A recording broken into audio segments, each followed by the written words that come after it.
Yeah.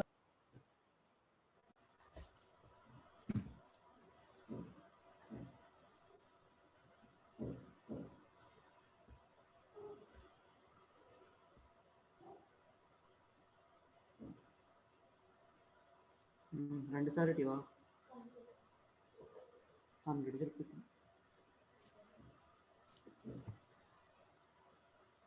ചിലപ്പോൾ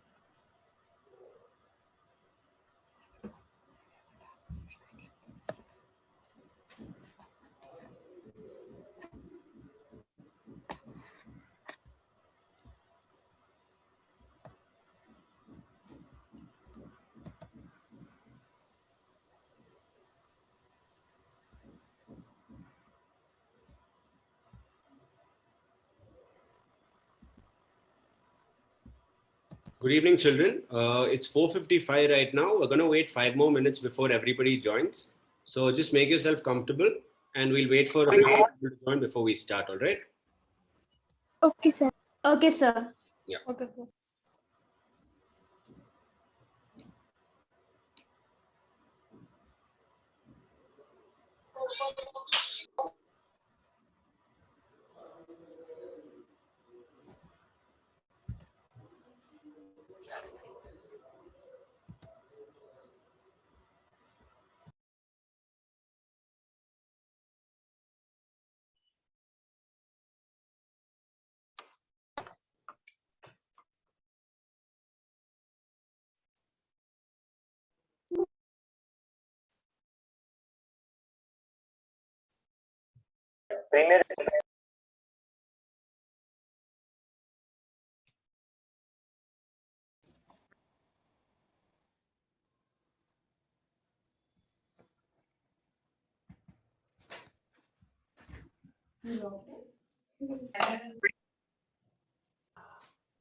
Okay, move off your thing.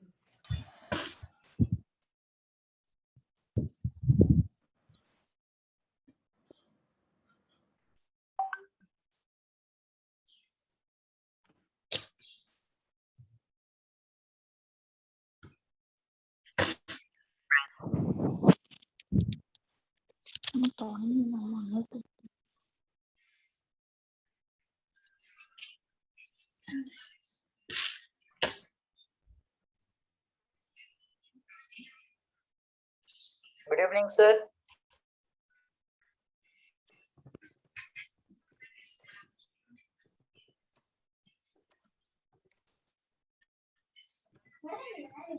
I won't be coming today because one is a debate competition kind of thing.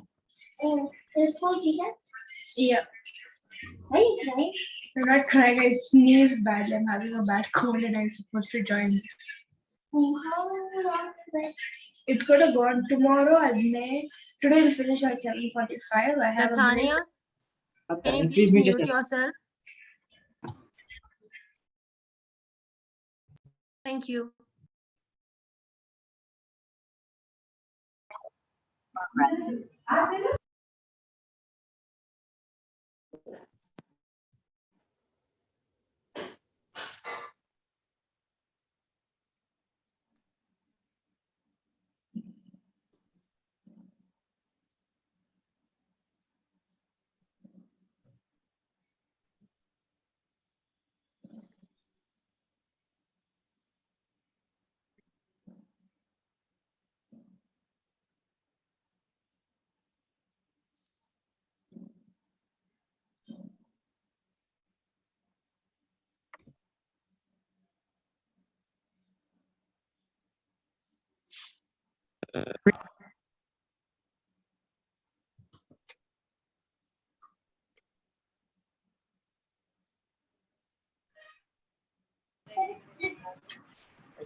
Model 130 people ಇದ್ದಾರೆ ಆಗ್ಲೇ.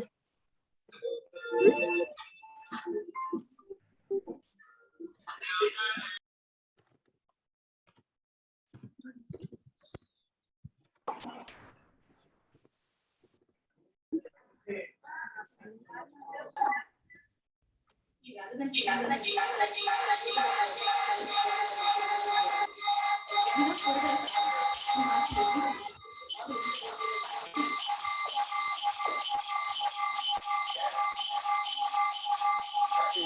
record, okay?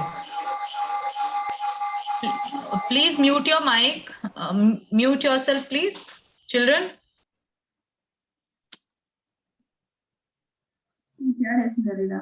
Good evening, teachers. Good evening to our HOD Hema Raghu ma'am. And good evening to all the delegates from across India. A very warm welcome to you all. Just let us wait for another one, and so that others could also join us.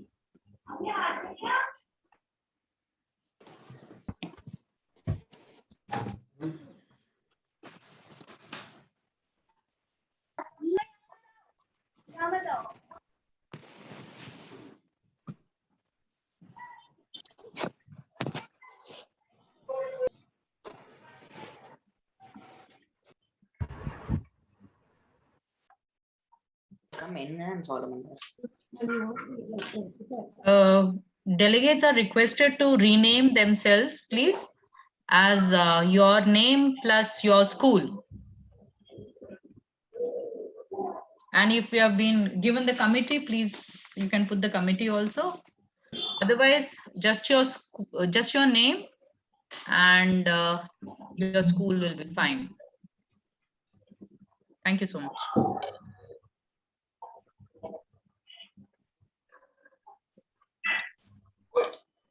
Please mute yourself.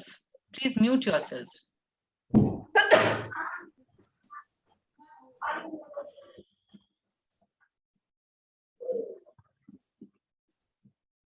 A small instruction I would like to give you, all of you, because we are all meeting up for the first time. I do understand there is a lot of enthusiasm to see each other and to actually want to speak something, but it would disturb. Like there is one hi sir somewhere. Could you please rename yourself, your school and your name, or just your name at least? Please change your name.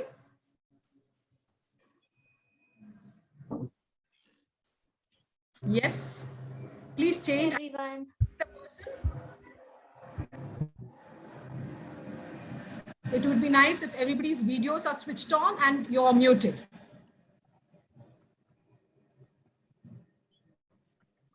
Yes, ma'am, we can start off, ma'am. Yeah, so it is our pleasure to have all of you today in this training session. Okay, let me give you a brief introduction about AC MUN. We started this 2 years back and we are doing very well.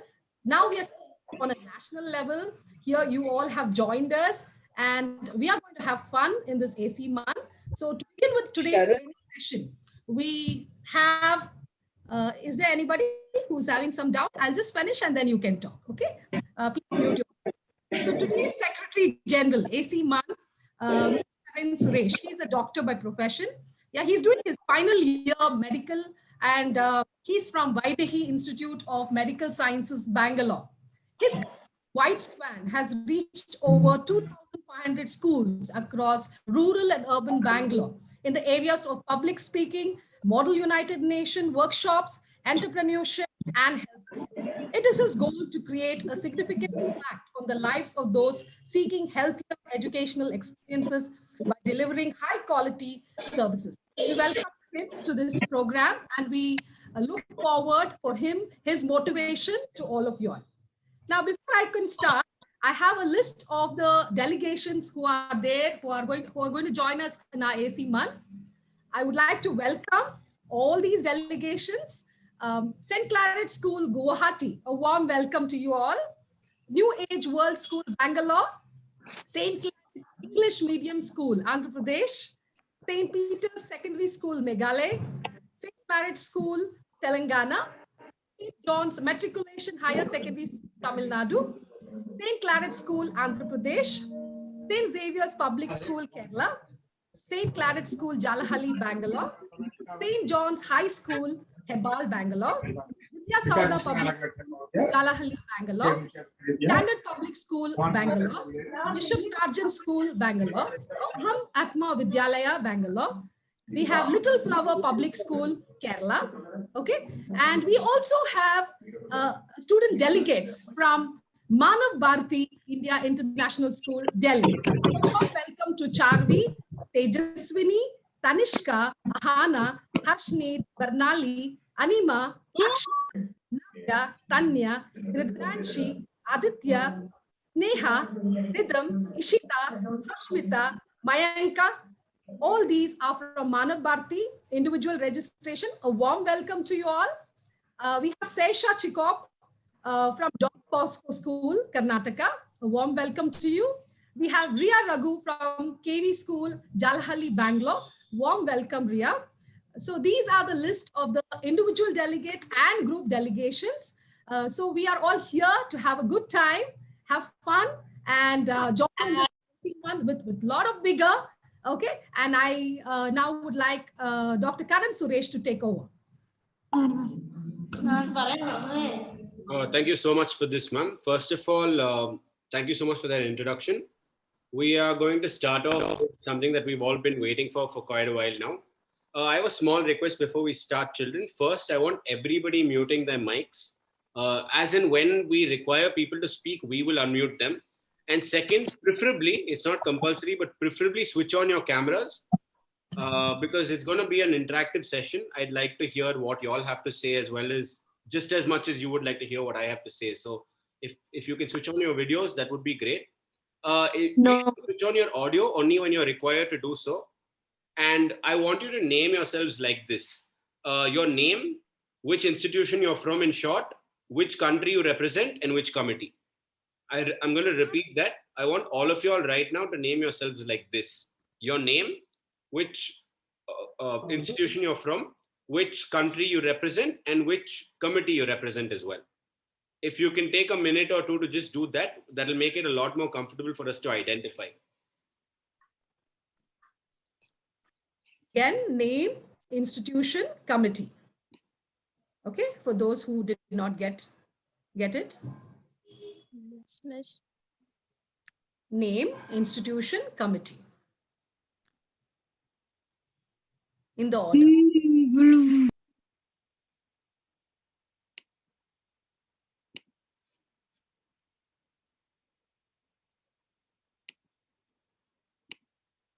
Those who are done can just put this emoji. Yeah.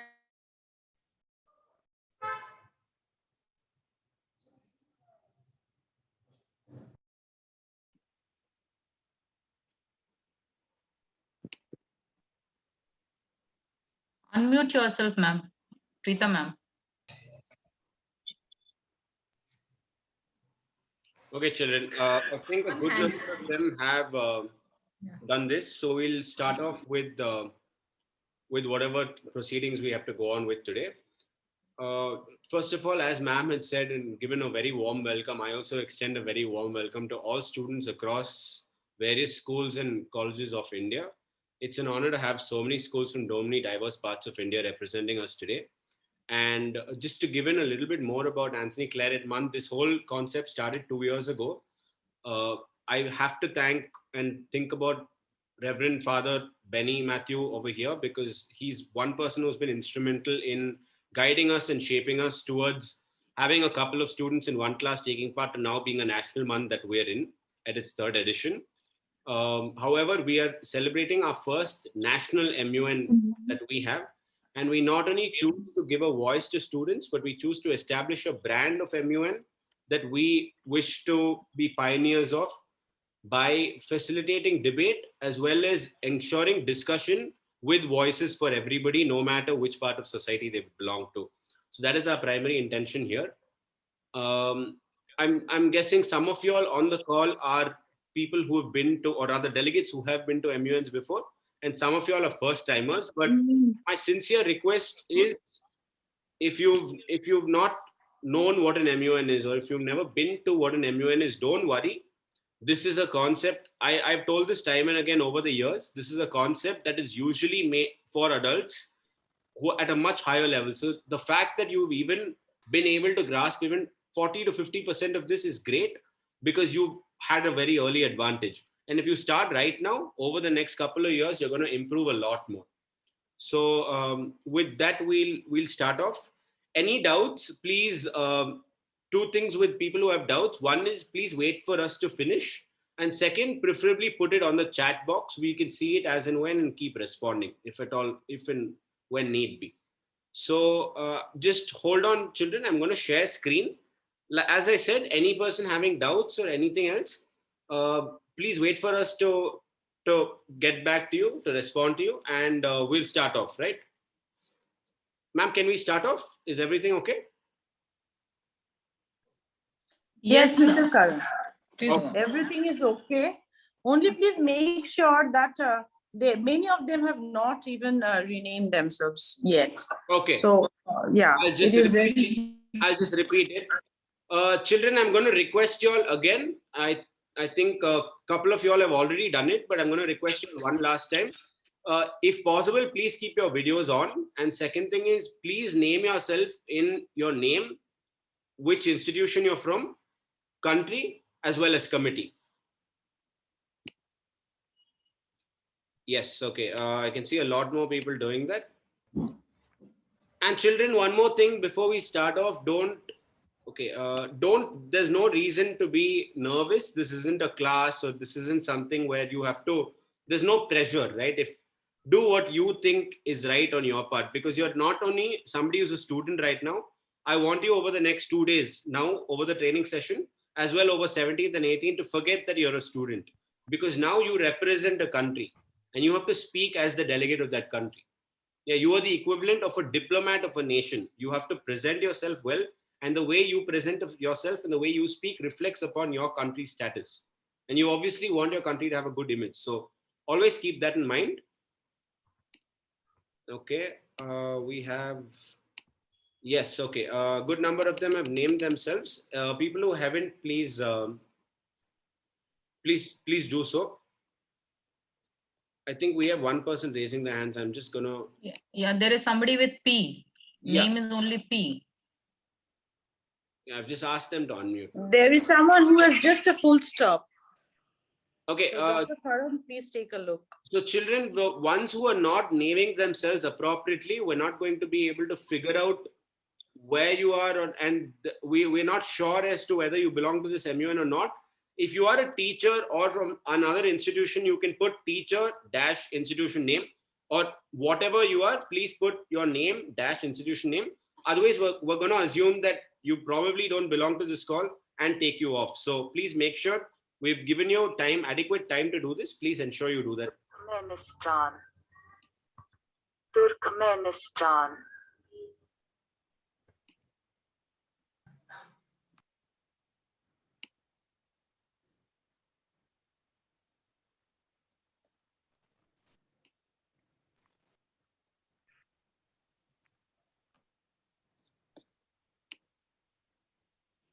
Yes, Kushi, you have a doubt?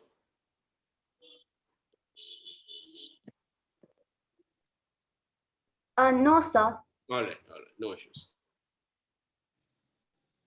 Okay. So children, with that note, we're going to start off. Like I said, we'll take in doubts later. First, let's understand the concept. But first, before I start, how many of you are first-time delegates? Those who are first-time delegates, please put the emoji, the thumbs up emoji.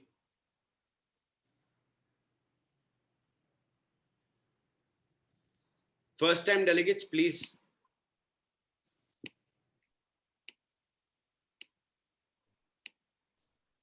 Okay, so I think we can see a lot of first-time delegates.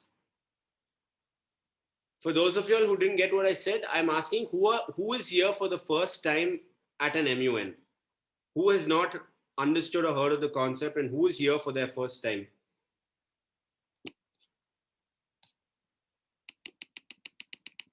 Okay, children, you can please lower your hands. Okay, I'm going to share screen now. We are going to start off without further ado. So we have 255 people on this call now. This call is also being recorded. So if you feel that you probably want to get something again or hear something again, don't worry. We're going to send this on the groups. WhatsApp groups are going to be made 2 to 3 days, ideally before the MUN. We're going to send it on those groups so that you get another clear idea if you choose to want to listen if you choose to want to know as to what exactly happened during the next, what will happen during the next 2 days.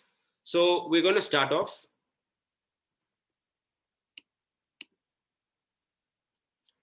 I'm going to share screen, children.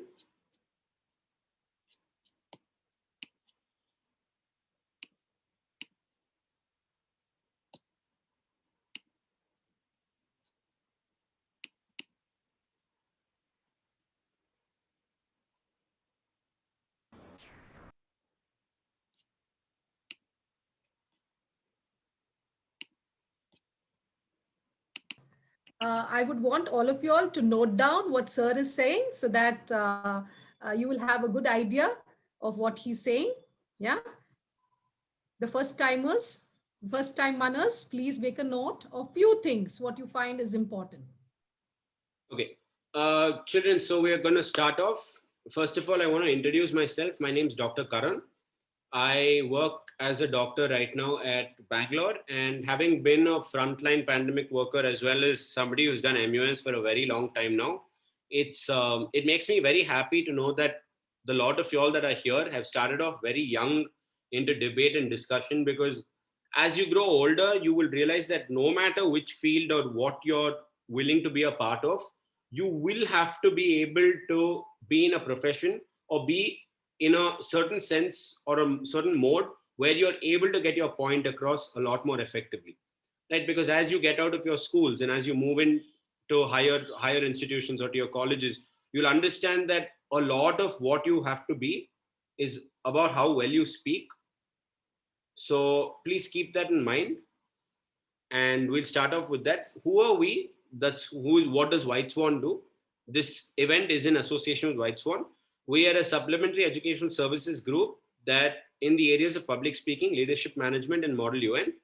And we've trained right now over 2,500 students to carve a niche for themselves to be able to speak about particular topics and issues that are very important. Somebody please, just a second. Mr. Karan, Yes, ma'am. someone is scribbling on the screen, and secondly, someone wants to record it. Okay. So the recording, all the delegates, please note that recording, as Mr. Karan, Dr. Karan has already told all of you delegates that it is getting recorded, and he will provide you when the committees will be divided and in the WhatsApp group. Am I right, Dr. Karan? Yes, ma'am. Yes, ma'am. But Yes. I don't get. Excuse me, sir. Yeah. And The one who's scribbling is from UNGA, Niharika. It was written down. Okay. Can we have Niharika, please? Yes, sir. Yes. Sorry, sir, by mistake. Okay. Could you please take this off? This doesn't look nice. But I didn't do it fully, sir. Okay. I think you'll have to You screen can share share again. Screen sharing and screen sharing again. So we can take this back. Up there will be view options, sir. At that, what did you press? We should replace it and it will go. Just a second. Excuse me, Karan sir. Yes. Yes, ma'am. Here in this screen, last two spots are there, no more. Yeah. See there. There you click that more. Okay. Yes, ma'am. Meeting settings you go, Okay. and here EndNote it is there, no? Annotate. EndNote. That you close. Green in color it is there, no? Yeah. Annotate. Yeah. Annotate. That you this one you stop it, that annotate. No Okay. one can scribble now. What you are sharing, no? That no one can scribble now. Okay. Okay. Okay. Thank you.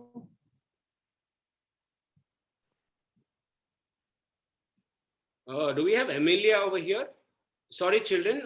Delegates of other schools, please give us a moment. We're dealing with something here.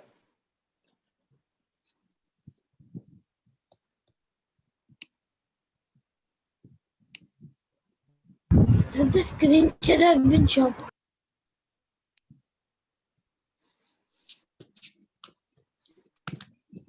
This is not at all a good gesture from all of you. Okay. And we can actually find out who is doing it and we'll remove you from the meeting. Please don't do these kind of things. I think Doesn't look nice. I saw two names, ma'am, Emilia and Shashank. From? I saw From? Emilia. I don't know who that is. Yes, sir. Yeah. Amelia. She's from AC School. Yes, Amelia is from Anthony Claret School. And Shashank. Yeah, children, please note there are delegates from all schools over here. So we would like to start off with proceedings as of now. We have 265 people on this call. Please make sure you adhere to discipline and dedication of your school at all times.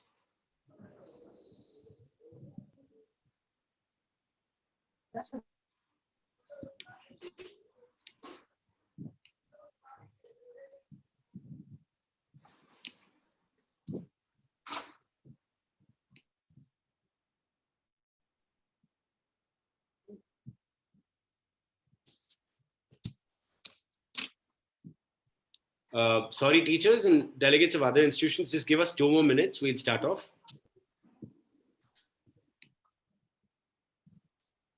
Sir, I have a doubt.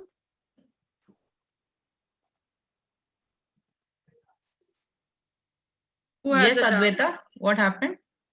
Ma'am, I have registered for the month, ma'am, and I have paid, ma'am. You have But not I got the haven't received committees? any. Yeah, there are few more students who have not got the committees. They'll be getting it by We are evening. working on it. Okay, we are working on Address it. you all Don't worry. shortly about those things. Just give me 5 minutes. I'll address you all shortly about those issues.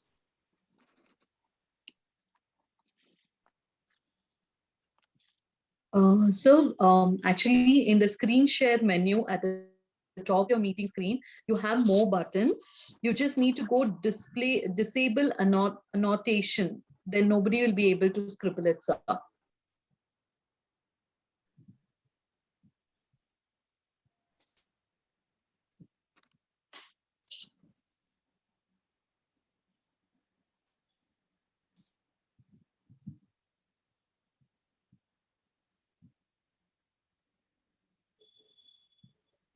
Children, can all of you all see this? Yes, sir. Yes, sir. Yes, sir. Yes, sir. As we were talking about what Yes, sir. we are a supplementary education services group that focuses on extracurricular activities, because it's become as important to be very sharp in your extracurriculars as it is in your academics to develop as a wholesome person. So what areas does this help in? How exactly are you going to benefit with the learnings over the next 2 days, right? So if you learn to do this, we actually conducted a research of 200 people. We took a sample size of 200 people and we took a small survey project and tried to understand where what we do helps the most. So out of this, we understood that aside of business acumen and research related fields like medicine, engineering, all of those, what we're going to do over the next 2 days tremendously helps in your understanding of GK and current affairs, as well as your international affairs and global diplomacy. So you start gaining a much sharper edge than others in terms of your understanding of what's happening on the globe right now. I'm sure a lot of times you wondered something bad or something good that's happening around the world and wondered how you can make a difference. So understanding these concepts are one step closer to that dream, right? So what all skills are you going to acquire from this? You're going to know how to negotiate. You're going to know how to engage in public speaking, one of the most important skills that you need as of now. You're going to know perhaps one of the primary skills a person must have, not only in their business world, but not only in what profession they're in, but in life as well, is decision making, as well as PR and networking.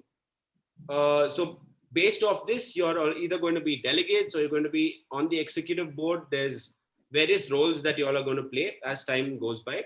And what will you require? You just require a device with internet access, a nice suit, a file with a physical copy, and a whole lot of confidence. That's about it.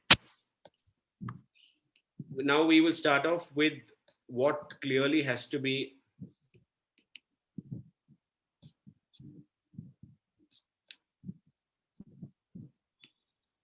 Just a second, children.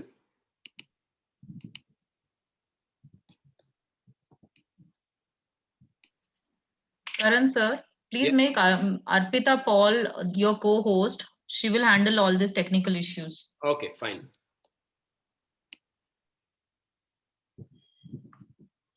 Arpita Paul, right? Arpita Paul, she's there in the meeting. Arpita Paul. Hello, sir. Good evening, sir. Good evening, ma'am. Just a second. Yes, sir.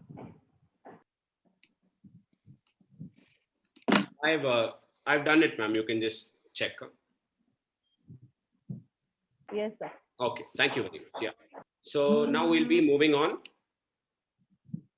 Sorry, children, we were having some technical difficulties as you know.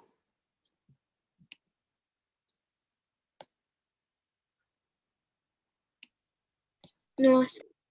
So we will be sharing screen again. And children, here we start off, right? Till now we were introducing ourselves. We were just trying to understand things, dealing with sorting out a few issues. Now we're actually going to start off as to what needs to be done over the next couple of days. Delegates who have taken part in MUNs before, I'm sure you all already have some idea as to how things go on. But this is primarily for the first time delegates, right? So we'll share screen.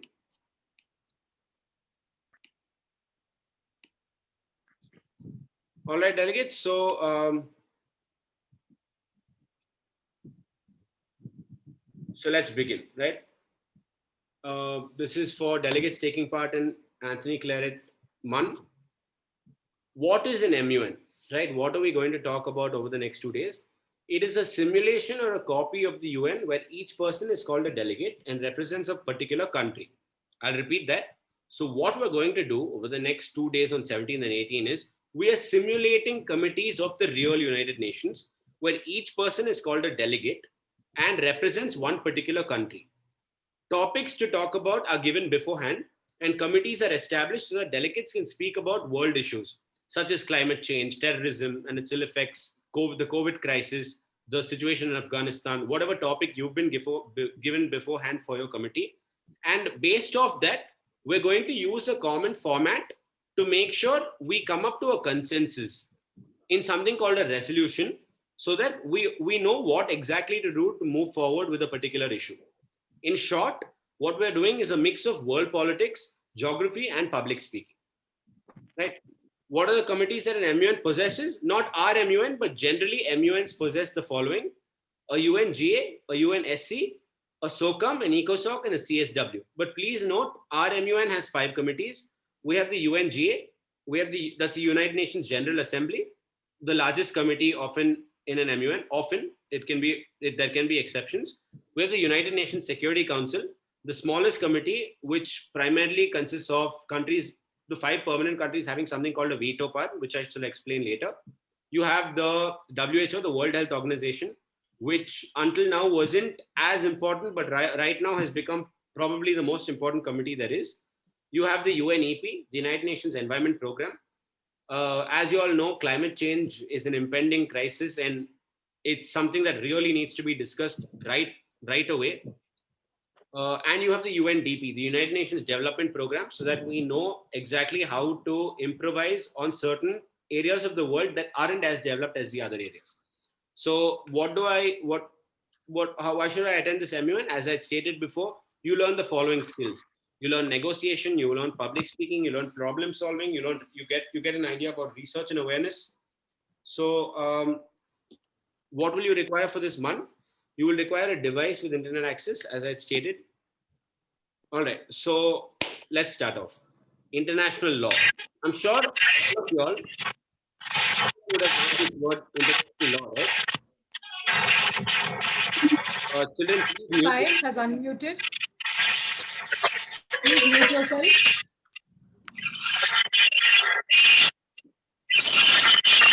Sorry, children, 1 second.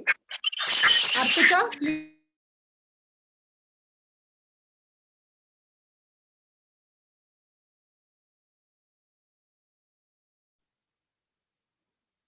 Yes, ma'am.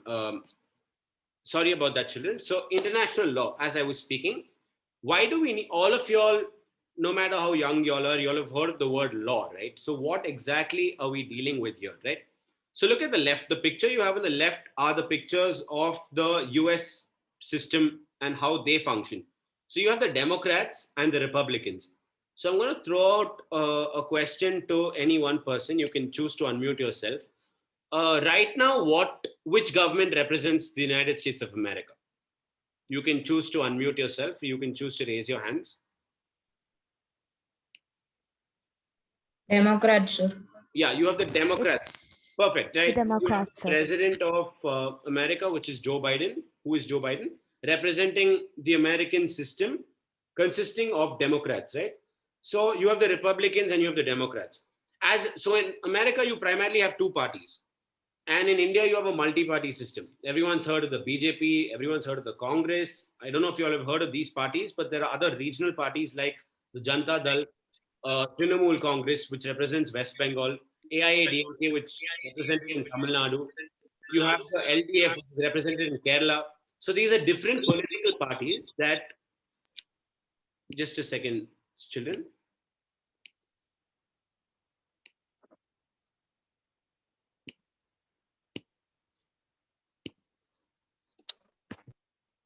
Yeah. Delegates, please note, as I had stated, if you are not, ma'am, Arpita ma'am, sorry to interrupt you. Please remove Oppo, A7 and Smiles. Okay, ma'am. Okay, Yeah. sir. Thank you. We'll move on to why I'm talking about what I'm talking, right? So what you see above, you see each country has different laws, different policies, different political parties. And it's very important for us as a world to come up to a consensus to understand some sort of commonality. What I mean by that is some common ground for all of us to discuss what we have to discuss in order to move ahead with what we have to, right? What is present above is a comparison of America and India and their political system. Both are very different in their approach. And there is one underlying fact to this. Both have different laws and a different constitution. Now, I'm hoping all of you all have heard of what the Constitution of India is and what it consists of and all of those things.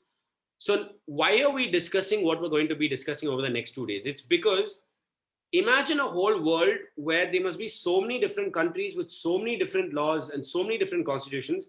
And imagine the problems that arise as of this, right? One country accepts certain things, the other country denies certain things. There's so many differences between all these countries. And the reason we're coming together in this particular format is to discuss why international law exists, to clarify when there is an issue, and to make sure there's peace and stability to maintain world peace. Right? There are countries that follow communism as their primary source of political ideology. There are countries that follow dictatorship as their political source of ideology. There are countries that follow democracy as so we need to understand each other to get to a common place where we all get to know where we need to move towards in order to make a difference. Right? Children, one thing, over the next 2 days, you will realize that it's not only important to make a difference, but when you want to grow up and you truly want to make a difference, you have to understand that there's a certain way you go about it, right? You can't just go out screaming on the road, voicing out your opinion. It doesn't work that way. If you truly have to make a difference, you have to understand how to get your point across and what platform you have to use. And this is going to help you in just that, right? So here's a little bit of jargon that you'll need to know. Children who are for the first timers, you can take this down if you want.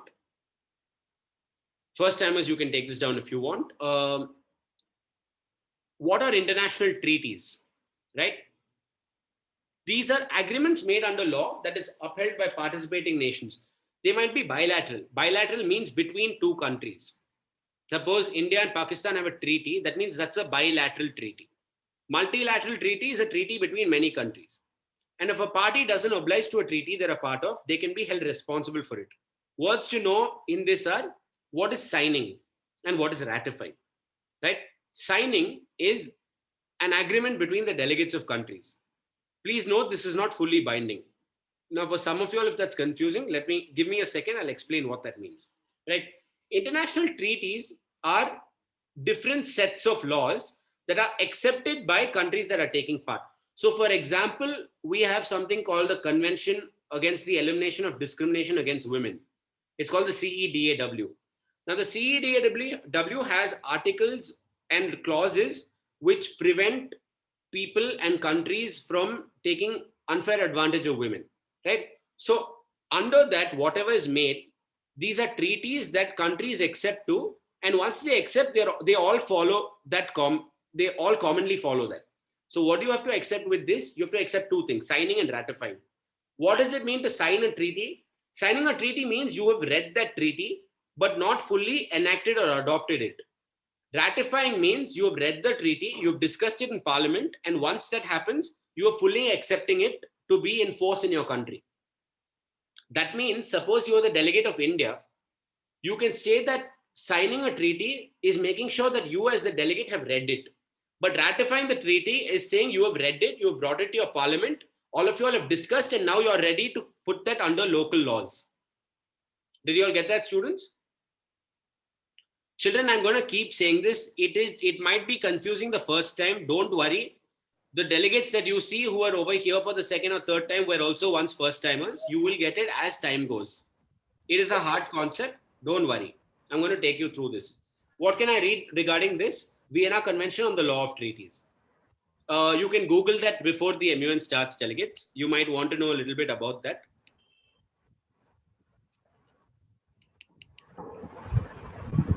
All right. So international customs, these are general practices accepted as law. They have to be constant and uniformly used. It then has to be accepted as opinio juris serva necessitas. That means that's a legal term for that the act is necessarily legal. Once a practice becomes a custom, all nations in the international community are bound by whether or not individual states have expressed consent, except in cases where a state has objected from the start of the custom. I'll give you an example. Suppose there are African customs where they celebrate a certain festival by dancing out in the open across the fire. Now, you can't really create laws for this, right? Which is why they're called customs. They are generally accepted as law. Although they're not specifically accepted, they're not discussed in parliament to be accepted as law. They're generally accepted as law, right? I'll give you an example of this, right? What a custom is.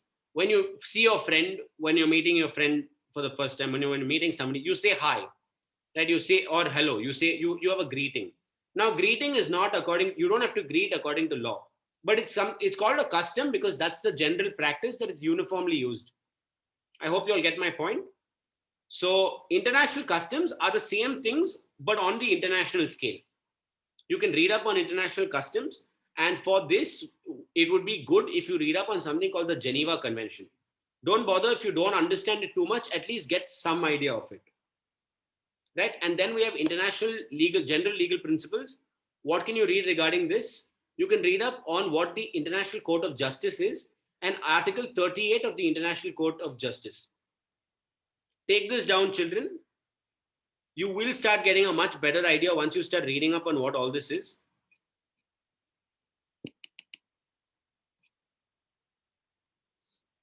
Yeah, so we'll just classify. This is what we spoke about. For those of you all who didn't take it down, you can take it down here.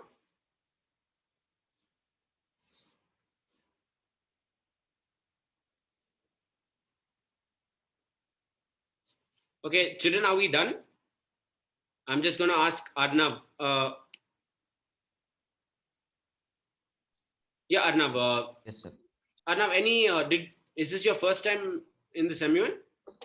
No, sir. It's actually the second time. Okay, Arnav. Did you get some idea of what I spoke about? Do you think any Yes, idea that we have to address in specific? Any doubts that you think children might have? No, sir. I don't have any. I personally don't have any doubts. Thank you, Arnav. Thank you. We'll take somebody from. Just a second, children.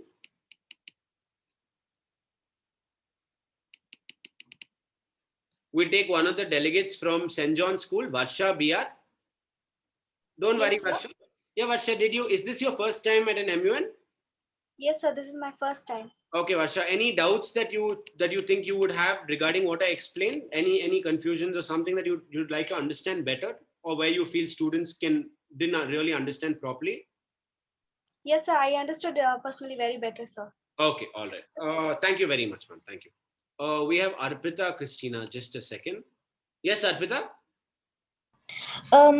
Actually, I had a doubt on while you were explaining the first thing, what we need to have. Yeah. You told a file with a physical copy. I did not understand what is that. And the last thing you said in the international law classifications. Yeah, okay. So first thing, file with the physical copy is you'll understand that better when I talk about the third module, which is something called research. You'll understand it better then.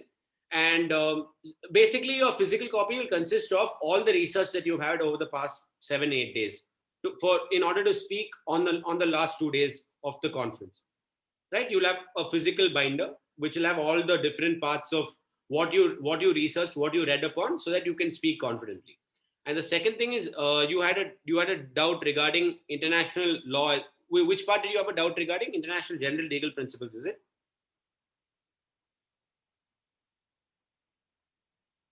No. All right. Thank you.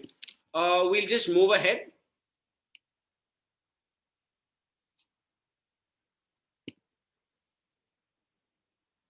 All right, children, just give me a second. We'll just move ahead.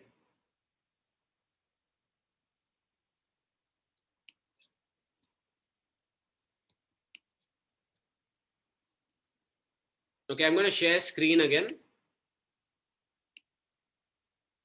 This was the handbook. Children, please note, this is the handbook that's online.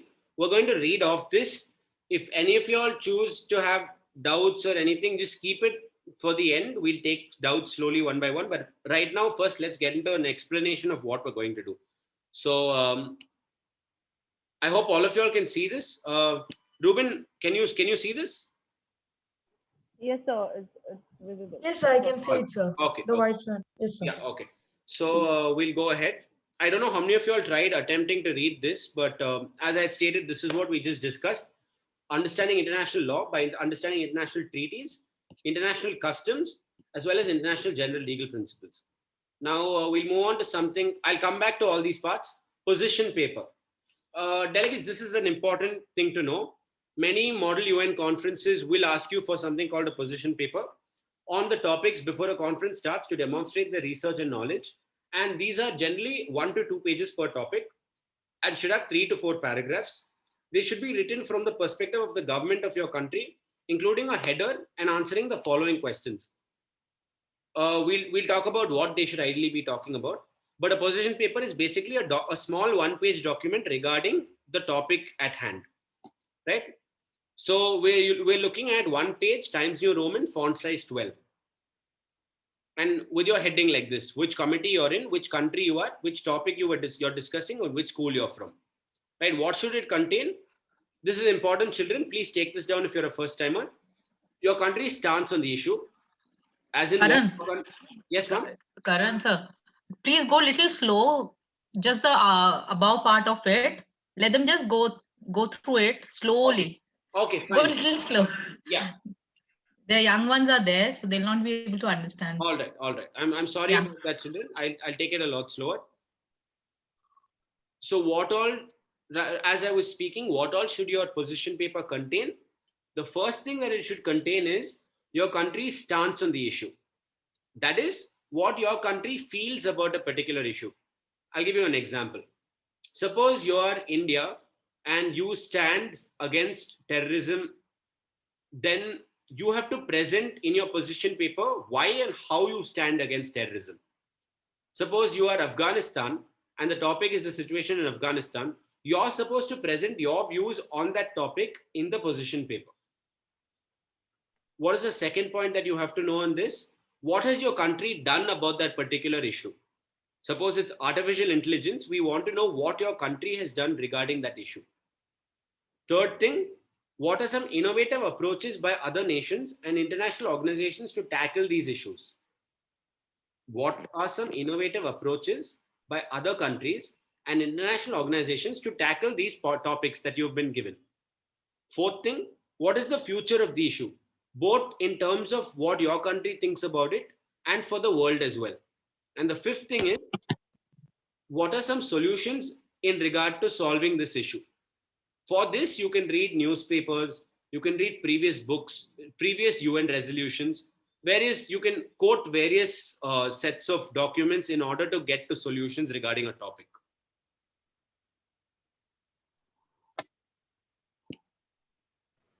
Excuse me, sir. I'm really sorry to disturb, but one of my friends from my school is in the waiting room. So she says that you have locked the room. Okay, what is the name? Excuse me, sir. It's me, and I have joined. All right. And thank you. Thank you. Yeah. Yeah, thank you. All right. I hope all of you all got what should it contain, children. Can we move on? Dr. Karanji, I'm sorry, could you please go back to the previous slide? Yeah.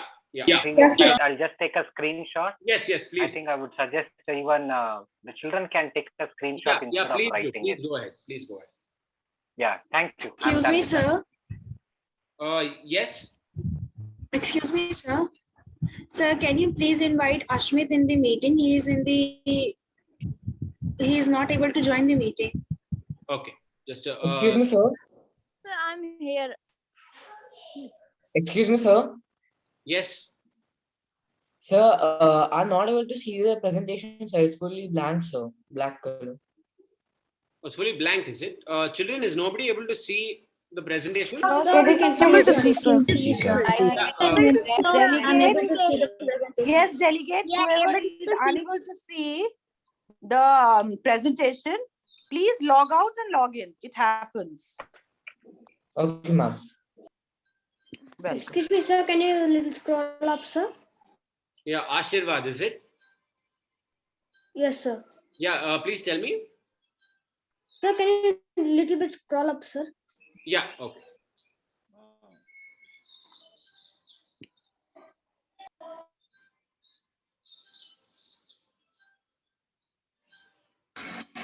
Dr. Karan, please Thank kindly you, sir.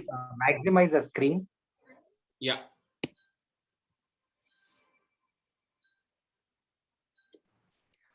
Excuse me, sir. Can you scroll down a bit? Yeah. Dr. Karan, yes, ma'am. you might go with a slideshow. All right, ma'am. Just a second. Just give me a second, children. Just give me a second. Yes, sir.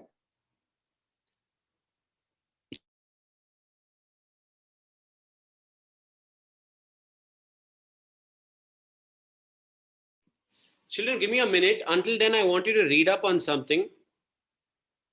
I'll repeat that. Children, just give me a minute. I want you to read up on something.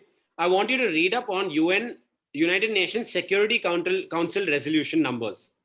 UN Security Council resolution numbers for the next 5 minutes. Y'all can Google it if you all want. I'll just be back. Can you repeat it once more, sir? UN Security Council resolution numbers. Thank you, sir. Yeah. So can you repeat it once again? I couldn't hear you.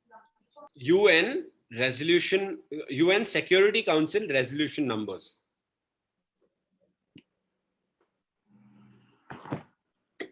Excuse me, sir. Can you repeat it again?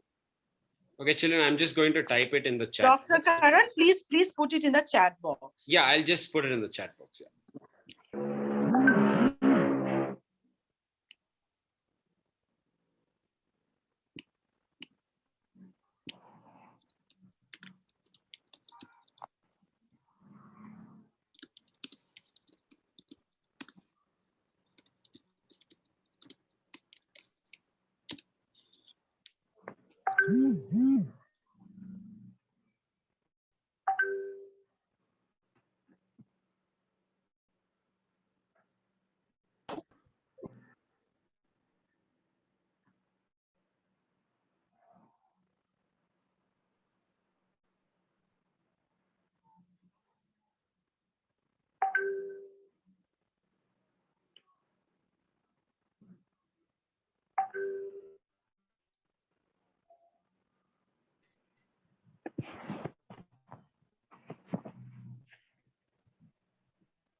Karan sir, we can do one thing. We can share the link of the PPT with them later on. You can just share the way you have it right now. We can share the link of the PPT right after the meeting is over. Ma'am, yeah, ma'am. Actually, the thing that I'm showing is from the website itself. They can access the handbook. So on the website itself, which has been there. So I'll just discuss it from What this. we will do, children, teachers and students, delegates, we will share the link with you so that you can directly look into the matter there. So now let him go ahead with what he's doing. Otherwise, we'll have to stop in the middle. Okay. So kindly. I'm just sharing the link, ma'am. Yes. Yeah, it's sure. on the group. Yes, link is there. Yeah, please take the link from the chat, all of you. Yeah. Yes. It would be nice if you don't stop sir in the middle. Once he finishes, he will ask you any doubt. Only then you can ask for doubts. Okay. Very nice. Thank you. So you can continue now. Karan, sir, Dr. Karan, there is like, okay, I would like to cordially invite Anant Vidya Niketan Devanahalli. So we just missed them out. I welcome you all for this wonderful event that we have. Thank you so much. Yes, Dr. Karan, you can continue. Yes, thank you, ma'am. I'll just continue sharing screen then, just a second.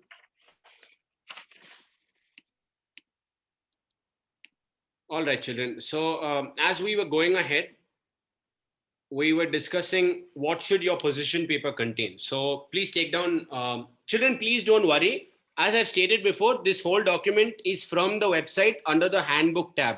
So this is there with you. You can refer to it anytime. Right? This is for you. So what should your position paper contain? Your country's stance on the issue, what your country's done in this regard, what are some innovative approaches by other nations on the topic that you've been given, what is the future of the issue, as well as solutions to solve the issue. Other points in this regard, how do you best write a position paper?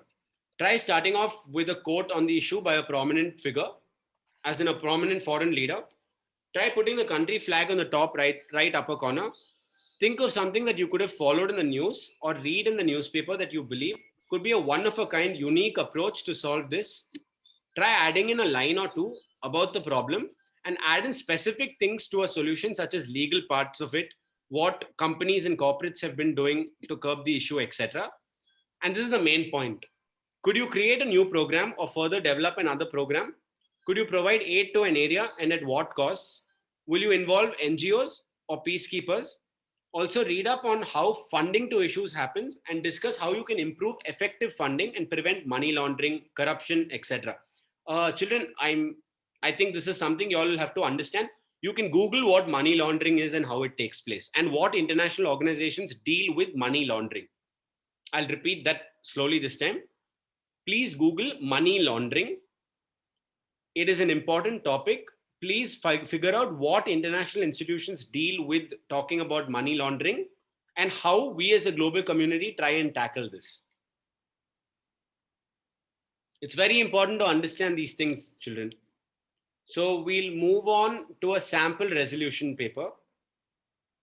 This is a sample position paper, delegates. I got the answer, sir. Sorry? Sir, I Googled, sir. All right, thank you. So as you can see, you have the country, committee, topic, school, and as your topic, and this is an example of what we're trying to make. We did not come here to fear the future. We came here to shape it. You can see a quote there. And this particular topic was Central African Republic and the situation in Central African Republic. So you can just have a thorough reading of this. You don't have to understand it fully, but just get an idea of what we're trying to do.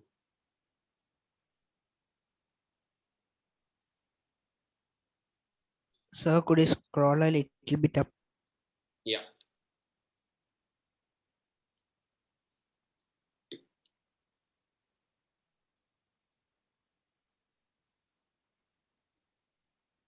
Thank you, sir.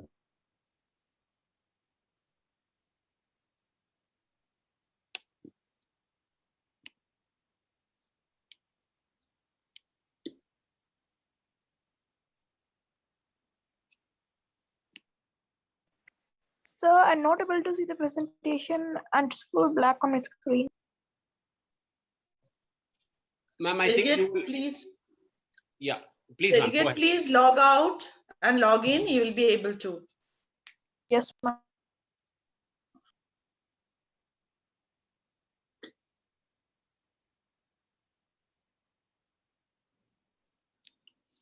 Ma'am, can I proceed with this? Yes, Dr. Karan, you can.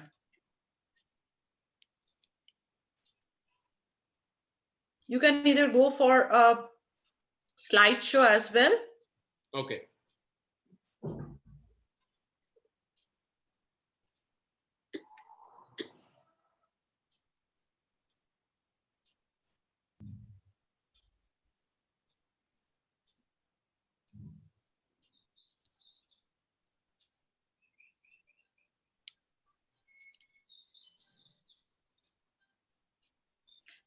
Delegates, by any chance, if you miss anything which you are being unable to write, do not worry, it will all be shared as Dr. Karan is been trying to talk about it. Do not be worried, it will be shared.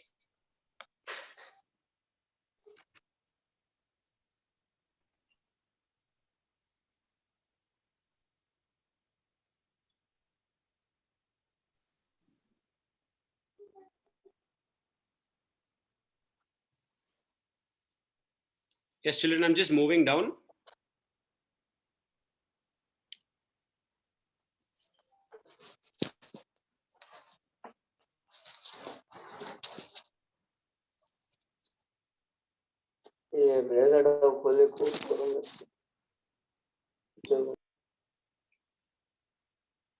Mom, how it will be shared, Mom?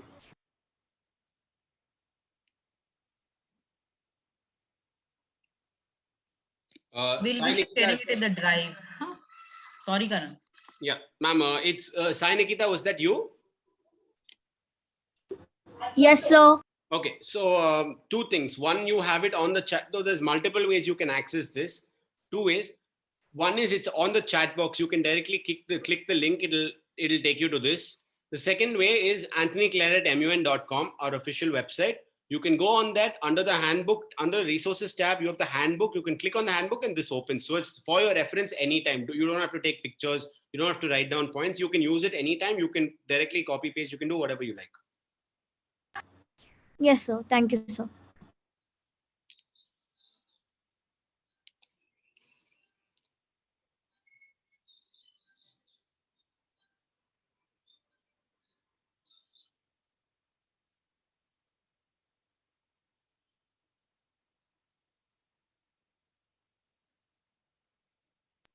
Sir, can you please scroll it up?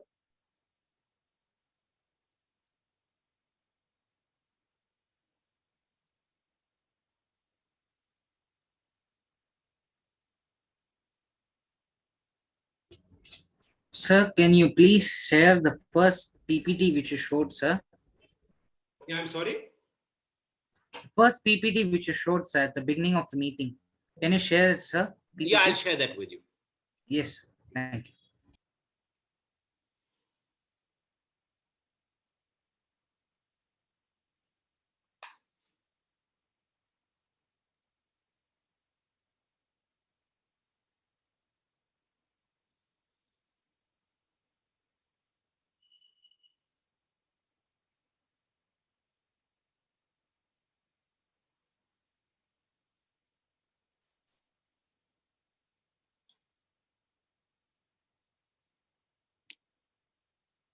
Yes, children, all of you will have a look at this. This will give you a good idea of what exactly we're trying to put across in a position paper.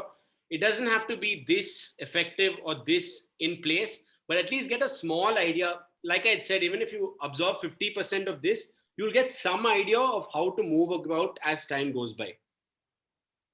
All right, children? Yes, sir. Okay. Yes. Sir. Yes. Okay. So with that in thing, we will move ahead. Okay.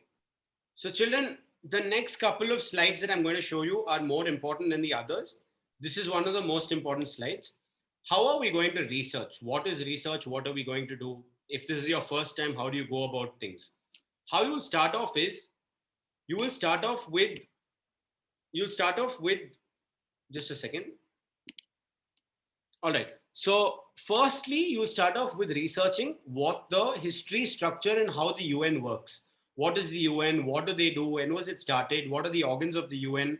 What were previous times that they prevented wars? How have they helped the world? All of that, right? Once you're done with that, once you get a good idea of that, you'll get down to the general background of your country, right? Develop a basic understanding of the history, socioeconomic, and political situation in your country, what the population is, what the religion is, everything regarding your country, and history and the general operations of your assigned NGO/country. So get a full idea of what your country is, who's the president, who's the prime minister, what does your country feel in the topic, all of those things. Once you're done with that, research about your committee. Suppose you're in the WHO, research about what the WHO has done in the past, how it's made a difference to solving people's life, to helping people's lives and shaping up public health. Read up on what the WHO has done in Africa to prevent outbreaks, to work on the pandemic, what it's done in the past to solve crises and conflicts in particular regions. Once you're done with that, read out about your committee topic. Now research something called a background guide. The background guide should be put up as soon as possible on the website. Your background guide will give you a small idea of what we're trying to discuss about. So with regard to that, get an idea from the background guide as to where you feel committee should proceed, and start proceeding that way. Finally, once you're done, research on the topic itself. Now, delegates, note one thing. This is something I've seen a lot of first-timers doing. Don't just research on what your country has done regarding the topic. Read up on the topic from an international point of view as well. So if your topic is the COVID pandemic, don't just keep talking about your country in your position paper. Talk about what other countries, how it's affecting other countries, what other countries are doing about it. What are some legal stuff that other countries are doing in order to deal with such a thing? Yeah, and this is how you go about it, children. I'll repeat it. First, you read up about the United Nations, then the background of your country, then your committee, then what your background guide is and more regarding your background guide, and finally your country and your country and the topic that you've been given in your committee as well. Okay, step 1, get a good idea of what the UN does and how it's been helpful in the past. Step 2, research about your nation. You can use something called the CIA fact book for this and find out basic facts and statistics regarding your nation and its development. Third, read the articles of the UN Charter of the committee you are in and how it is different from the others.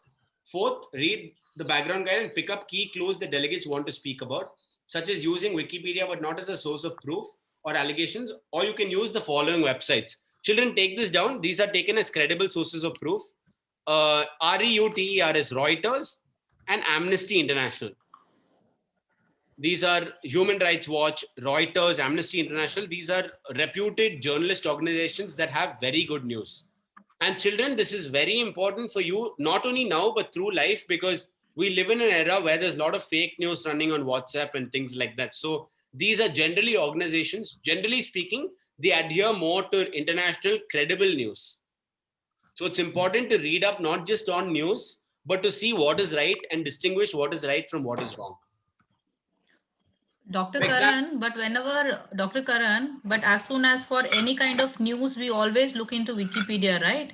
Why are you saying that we can't look into Wikipedia? Wikipedia is not a credible source of proof, ma'am. Anybody, you and I can edit. I can make Wikipedia make it seem like Donald Trump is a terrorist. But that's the problem with Wikipedia. Yeah, anybody can edit Wiki. I'm sure anybody from 6th grade on this call can edit Wikipedia, because of which it loses its credibility. So read up on Wikipedia. I'm not saying it's a bad source of reading, but make sure you correlate it with truth, because Wikipedia does have a lot that is not based on fact, but on opinion as well. Yeah, so here the right news matters, right? Yeah, exactly. That is what it is about. So please look into it. Yes. ma'am. There is also a major risk of plagiarism involved. Yeah, exactly. Yeah. Absolutely. You have just pointed out the right answer. Absolutely. That is why even in school, when we do the high school projects, we completely ask you that Wikipedia, the source from Wikipedia is not at all accepted.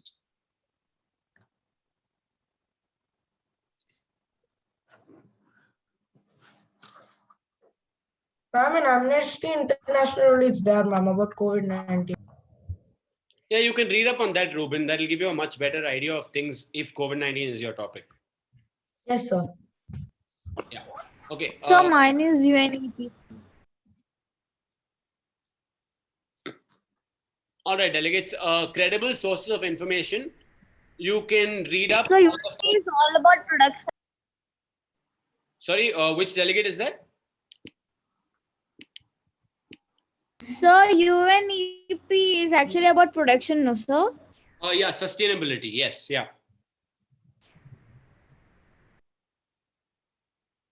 Sir, I have a doubt, sir. Yeah, which delegate is that? Sir, it's the delegate of Israel, sir. Yeah, yes, delegate. Sir, will the position paper be compulsory, sir? Yeah, position paper is compulsory to submit. This time, sir, yes. Yeah. Sir, I have a doubt. Yes, please, Nathan. Yeah. Sir, UNEP, we have to talk about what problems in the environment is there, sir?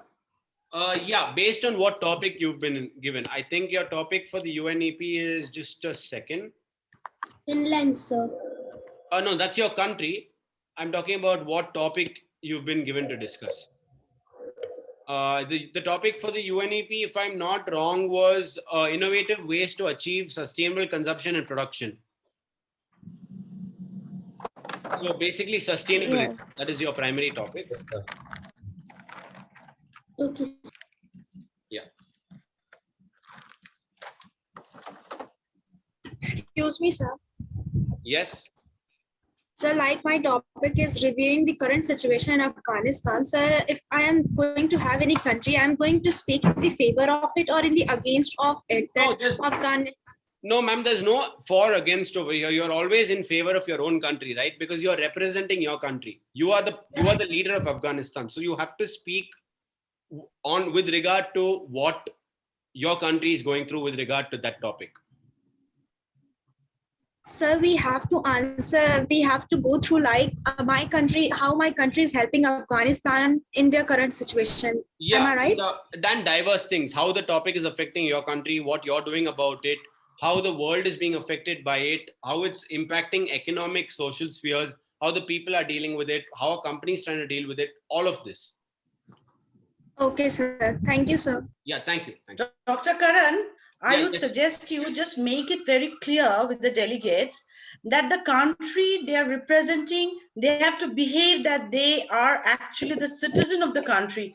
Many of them are thinking that they are an Indian and they would represent the country they have been given or they have chosen. So, All right. yeah. Children, Please talk about thank you for that, ma'am. Children, please note in this MUN, if you are representing a country, you are the delegate of that country, which means you are the distinguished representative of that country, and you will speak everything to protect the rights and views of and opinions of your country.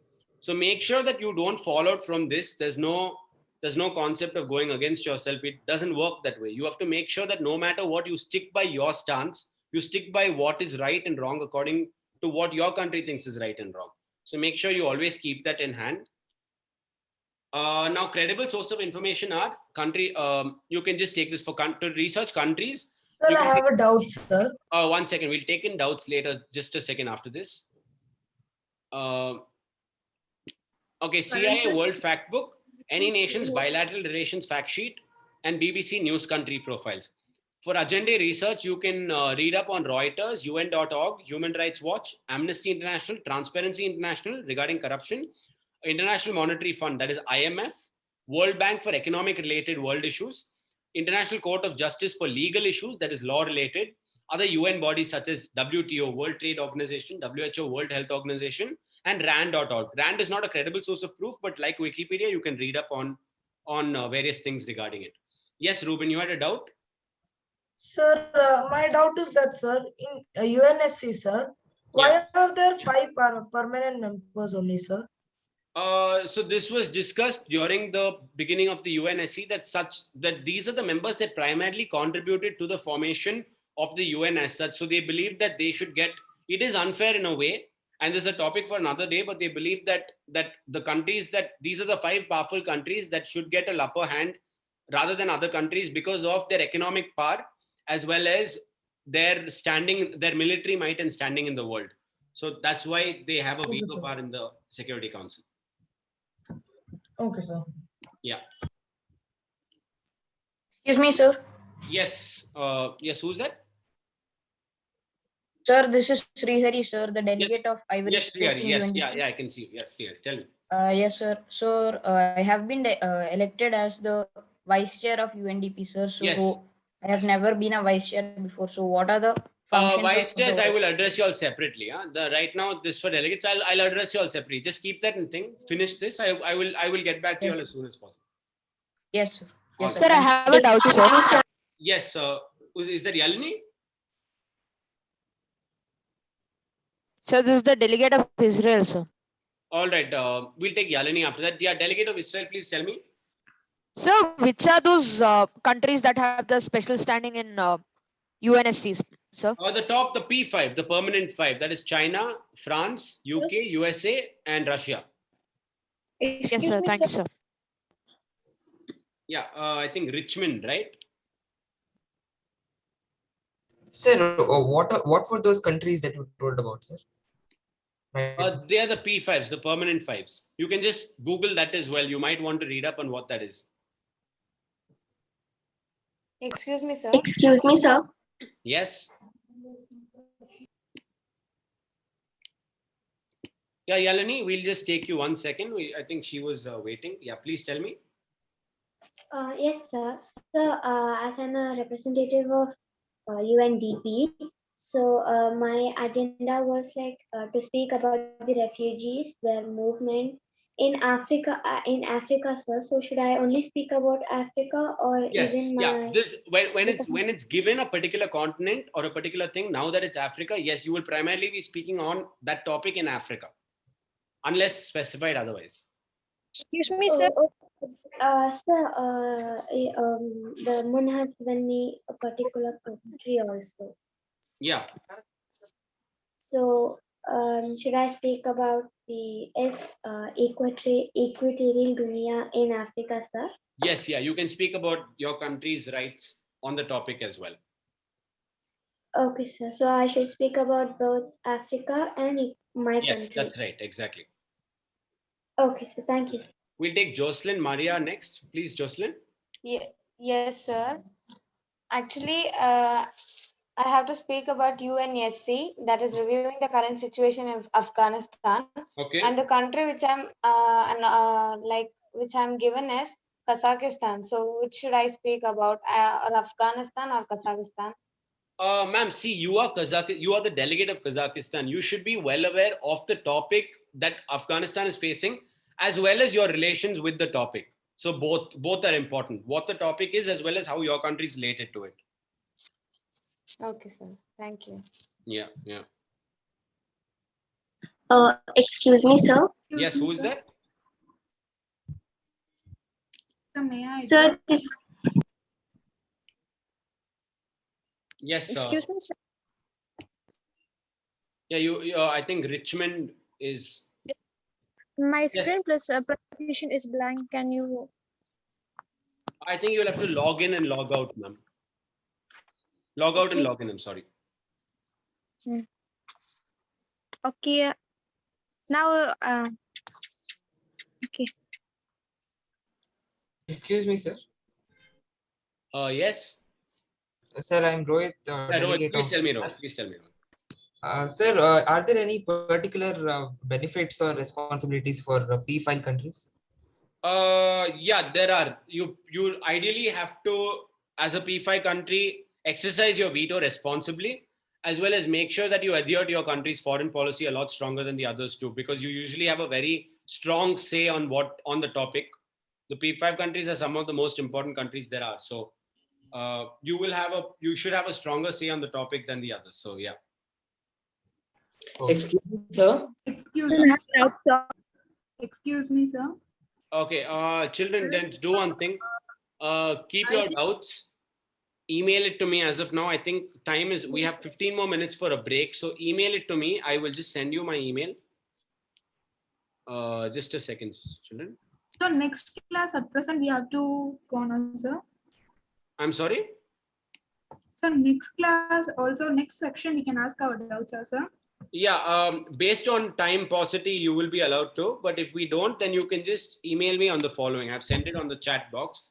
You can just copy it So and email me should on we the again join, sir? No, not at all. Not at all. Okay, sir. Yeah, just a second, children. So shall I ask my question now?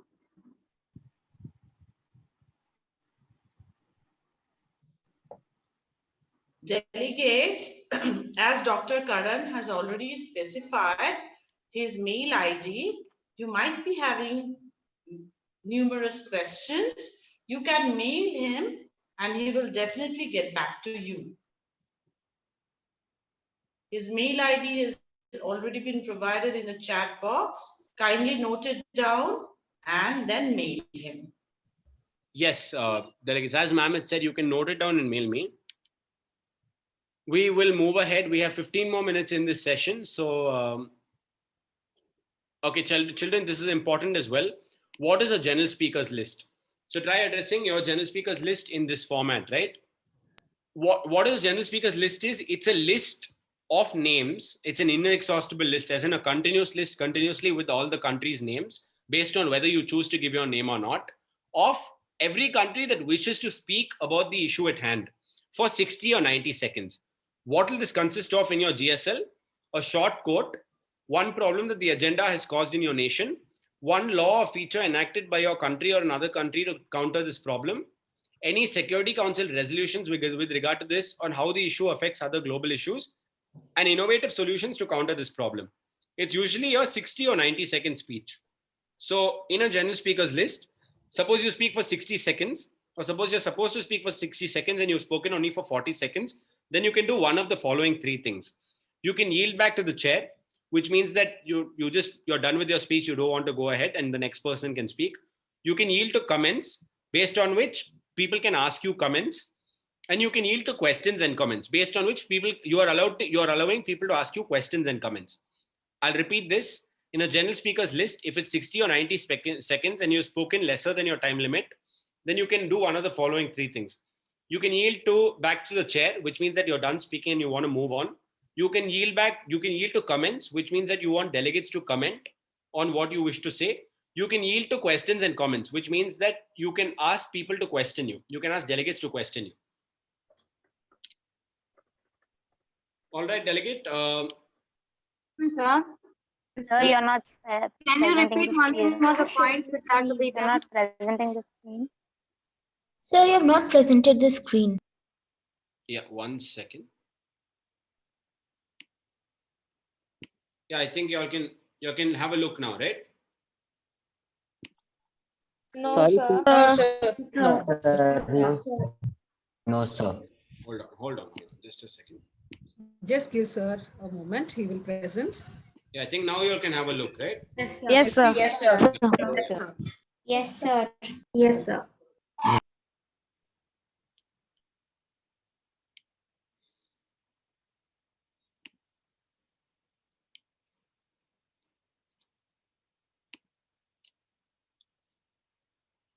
Yeah, children. So that's what a GSL will consist of. Excuse me, sir. Yeah. So the link, not the link, like the White Swan publicspeaking.com, the website which you have given in the chat is not, it can't be opened, sir. I've tried, it's not opening. Just a second, hold on.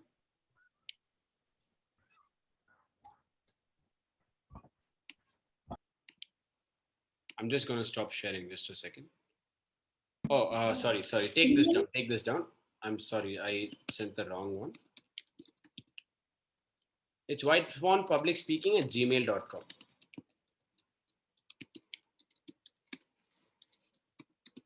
You can send your doubts here.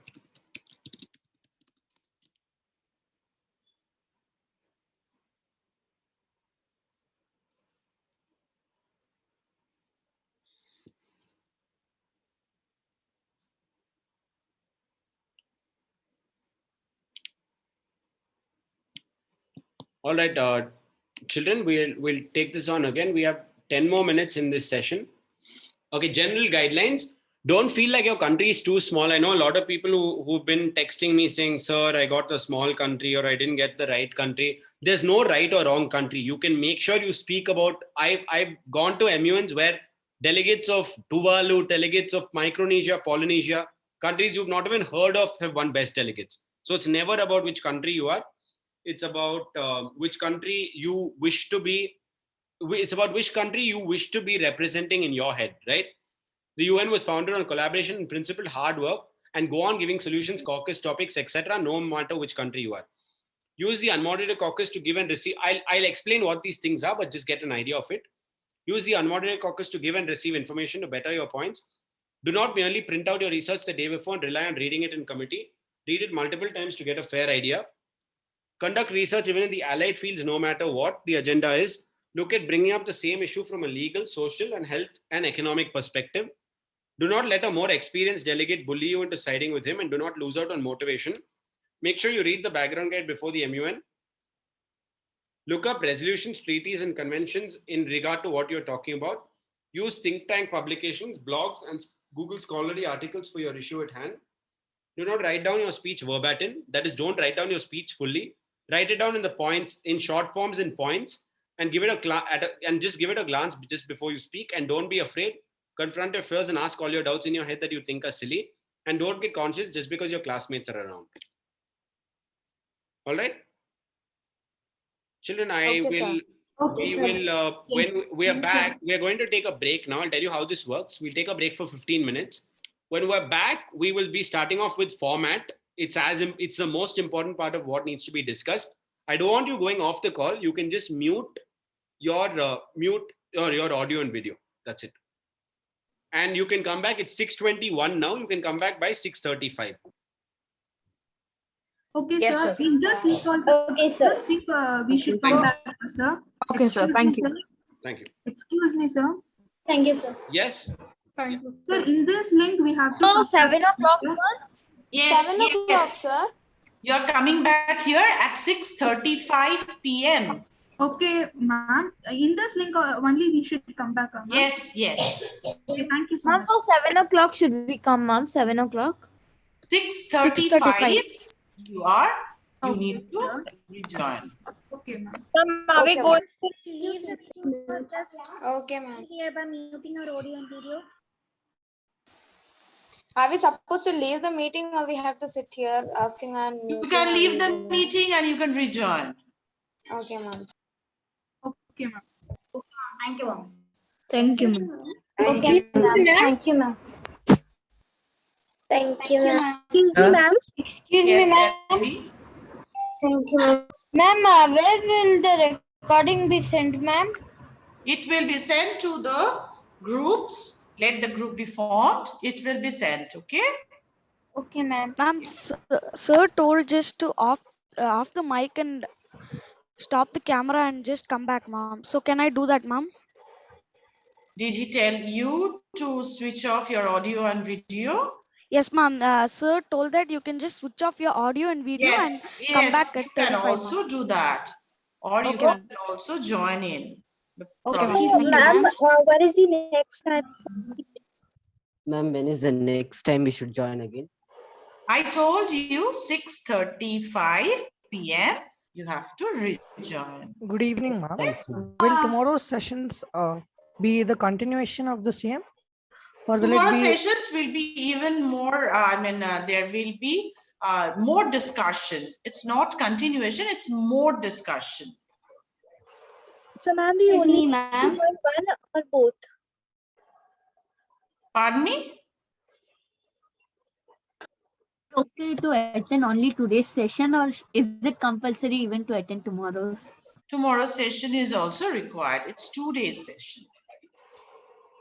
Excuse me, ma'am. Yes. Ma'am, I didn't get my country in the committee. Do not worry. WHO. Do not worry. It is constantly. It is getting mentioned. Do not worry at all. You will be. Okay, thank you, ma'am. Excuse me, ma'am. May I ask a question?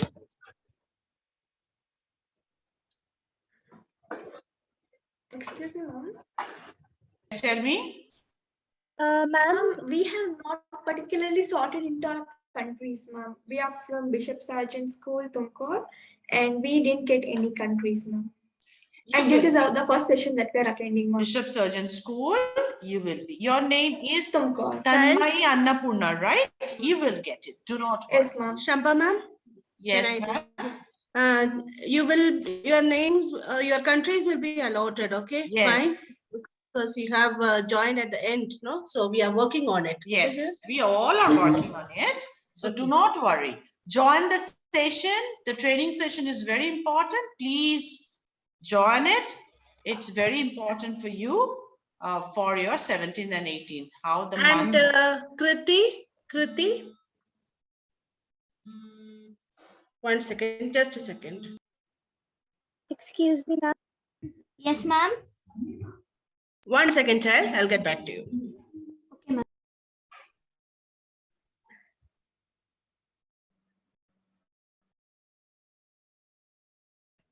Ma'am, can Karan sir please share the first PPT, ma'am? Excuse me. He must have gone for to relax. Let him come back. He said he will, right? So do not worry. Okay, ma'am. Please. Excuse me, ma'am. Yes. Excuse me, ma'am. Yes. Like, can you say Karan sir to send all the modules what he's showing in WhatsApp group what we'll be having? Like personal WhatsApp group what like UNGA ask him. will be having a personal WhatsApp. No, ma'am. Okay, ma'am. Excuse me. Thank you, ma'am. Yes. Ma'am, do we need to join the... Ma'am, even students of Ananta Vidya Niketana have not got their countries, ma'am. We are working on it, child. You will. Can we please, ma'am, can you please tell me like how will we get notified about the countries? You will be notified. You will be notified. You Will it be sent through mail, ma'am? It will be sent. Okay, ma'am. Thank you. Excuse me, ma'am. Yes. Ma'am, I want to ask that is it necessary to join the session? I didn't get you. Yes, 6:35. Please rejoin. No, ma'am, I'm asking that is it necessary to join tomorrow's session? Yes. Okay, thank you, ma'am. Children, Mary ma'am is there. Ma'am is here. If you have any doubts regarding the registration, you can ask her. Some of the names have already been registered, which you have not checked in the country matrix. Okay. Actually, just now. Regarding Anant Vidya Niketan, we will be contacting you shortly. And there is one more. Bishop Sargent. Yes. Ma'am, the Mary ma'am, excuse me. Yes. The country matrix has been mailed to them, ma'am. Today only we have mailed the country matrix No, to them. these schools are recently joined, ma'am. Their country matrix is not made. Harshika, Tanmahi, Rishit, Shekhar, and Suraina. Am I right? Yes, yeah, they are from Portugal. They represent Portugal. Okay, that is standard, no? No, ma'am. Bishop Sargent School. Okay, fine. This country matrix is done, ma'am, and I have made them also. Please tell them to check it. It's done. Fine. Yeah. Please check with your teacher coordinator. Okay. Yeah, she will. it is, I think, SheilaIsaac07@gmail.com. That is the person to whom I have mailed all the details. Excuse me, ma'am. Yes. Can you please tell that you have sent the country name of Arvin Public School, Hisar also? No, because recently you have joined, no? Right? Day before, I think day before yesterday, if I am not wrong. Correct? Day before yesterday, you have filled in the Google form. So yours also will be sent shortly. Okay, fine. Yeah. And even Kriti D. Kriti. Kriti is here, right? Yes. Maybe she has just left. Okay. Gone for the weekend, maybe. Maybe.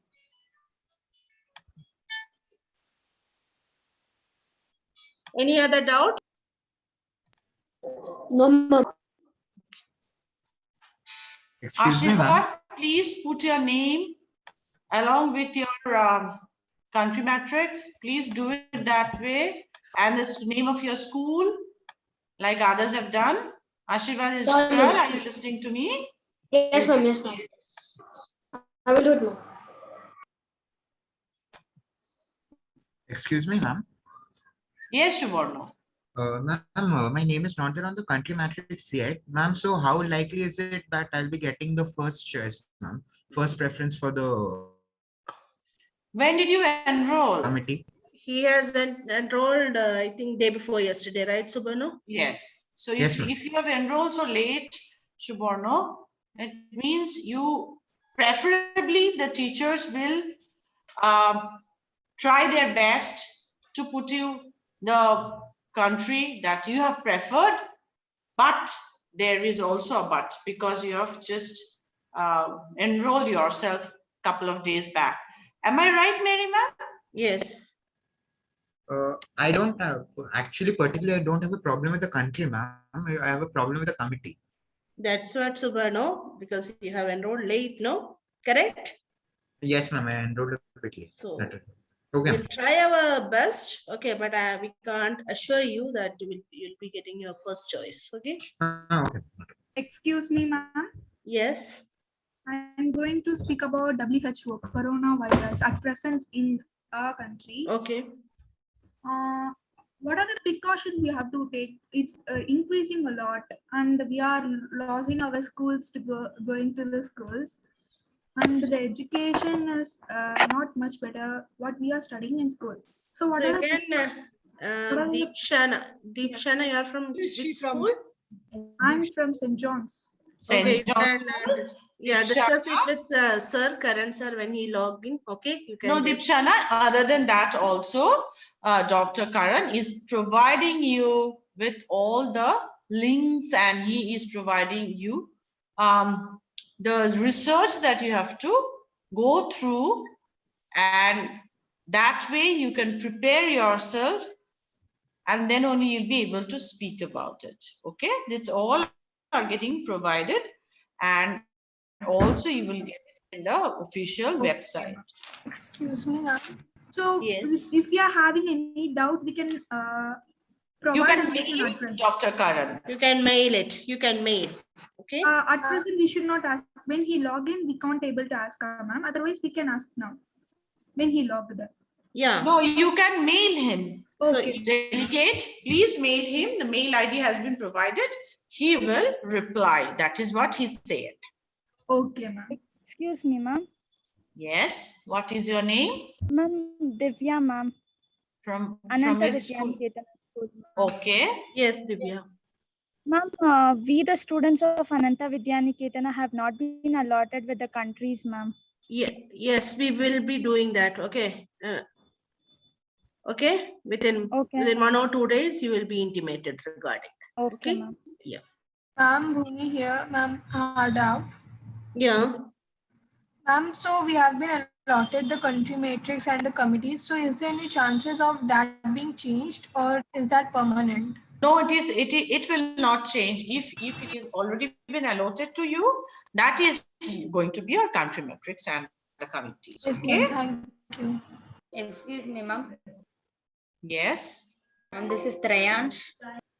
Yes, Trayansh. Ma'am, like we should even talk about Afghanistan, no, ma'am, if I'm new NSC. What is your country matrix? My country is Belarus, ma'am. I'm going to deliberate of Belarus. Okay.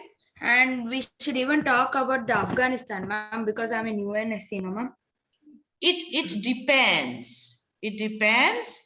But you are a representative. The country matrix that has been provided to you, actually you have to behave and you have to act and produce yourself. Your position paper should be that you are actually a delegate of that country, as I have already told you and Dr. Karan has already mentioned it. Excuse me, ma'am.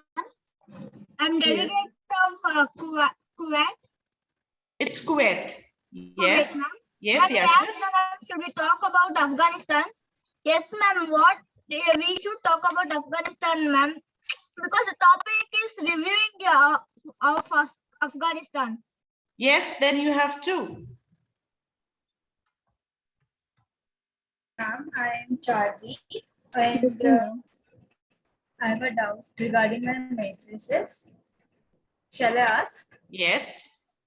In the WhatsApp group of my school, like the school-wise, the matrices was shared, and according to which my country, I'm delegating the country of Libya.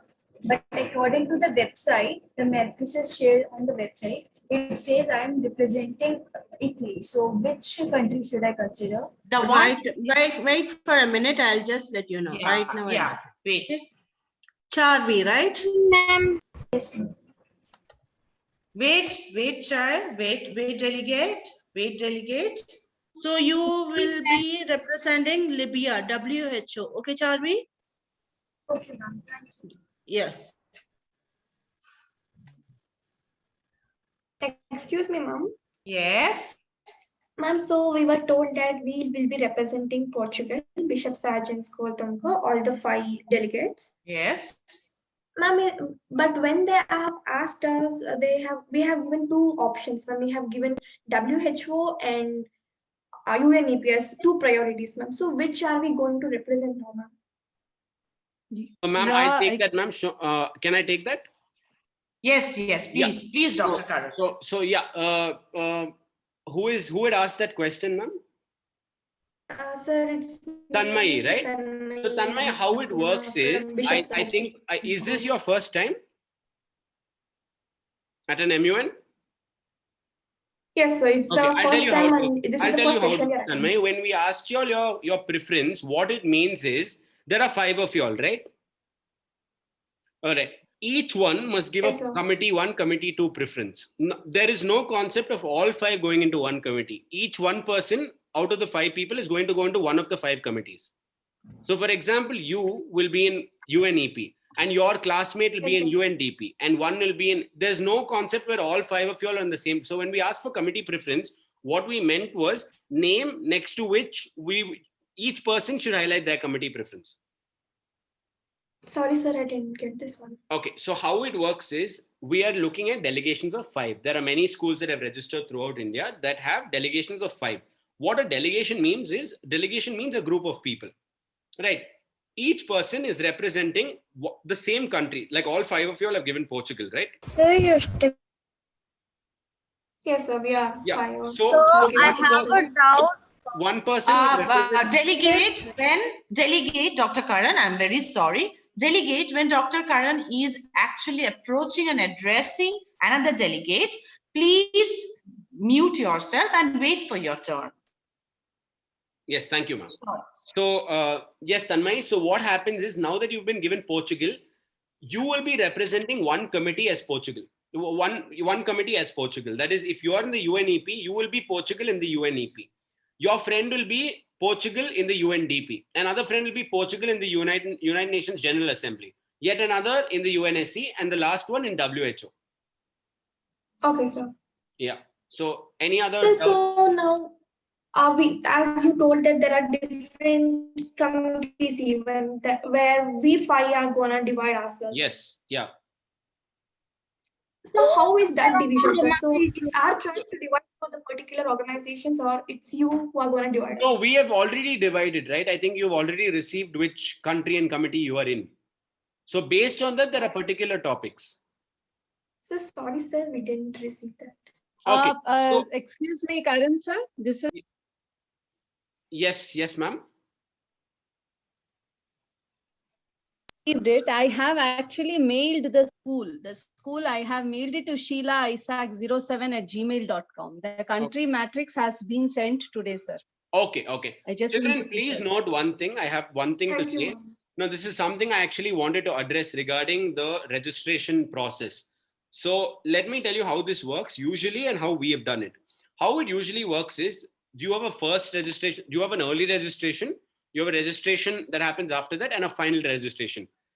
One thing to note is as soon as you register, you don't immediately you get your country the next day, because like you, there are a lot of other people registering, and you have to check a form to see, and I have to check a form to see where to put in each one based on their preference. So usually it takes time. Ideally, the whole registration process is completed about 5 to 6 days before the MUN, so that you have at least a week's time to research, right? So the first batch has already been allotted and put up. The second batch has been allotted and put up. The last batch, the people who registered the last, are yet to be fully allotted. So don't worry. It's a very small thing where each person is allotted on preferential basis as and when time was given. It's not an issue at all. You, even if you haven't received it yet, you will be receiving it soon enough to get an idea of what you need to do and where you've been put up, which committee, in which country you've been given. Yes, sir. Yeah. So we will So, start sir, off. we can't just change the Excuse me, country sir. or. One second. Sir, there should be. Sir, there One should second. be We'll take up typing. Tanmay, please. One second. Yes. All of you all, please mute yourselves. Yes, Tanmay, please ask me. Sir, can't change the country which we have allotted, sir? You can't change the country. You can choose to change the committee if you want to, only in an exceptional case. But generally, you cannot change the country and the committee. And my suggestion is, because it's your first time, just go for anything, right? Because even if it's your second or third time, you have a certain preference because you've known what it is like. You don't know what it's like, you might as well take a gamble and get into a random country and a random country and committee where you'll get to experience what's happening for the first time around. Excuse me, sir. Yeah. Tanmay, does that answer your question? Yes, sir. So I can't change my country. I can just try to change my. You can change your and organization. country. I have to tell you something with the children. Please hear me out. Country as such does not make a difference. As I was telling you in the session itself, I have known people from very small committees, very small countries who won best delegates because they speak well and are well researched. What matters more is how much you stick to your foreign policy, what you've researched, and how well you do as a speaker more than anything else. So those are the most important points to follow. Yeah, we'll have another delegate had a question. Yes, sir. It's me, Utkarsh, sir. Yes, Utkarsh, tell me. Sir, actually, I have not been allotted any countries yet. So what should I do? Utkarsh, I just told you we will get back to you regarding the allotments as soon as possible again, because a few people still haven't been allotted. Because when did you register? Sir, 3 or 4 days ago, sir. Exactly. So the last set of allotments have not yet happened. Please wait. We will get back to you as soon as we are done with it. Okay, thank you. By tomorrow. Yeah. Excuse me, sir. Excuse me, sir. No, wait, Arpita, one second. Yeah, Arpita, please tell me. Sir, I had a doubt in there was a number given in the the group, sir, on the basis of the country. So may I know what is it? What the numbers are for? What number? Is it the WhatsApp group you're talking about?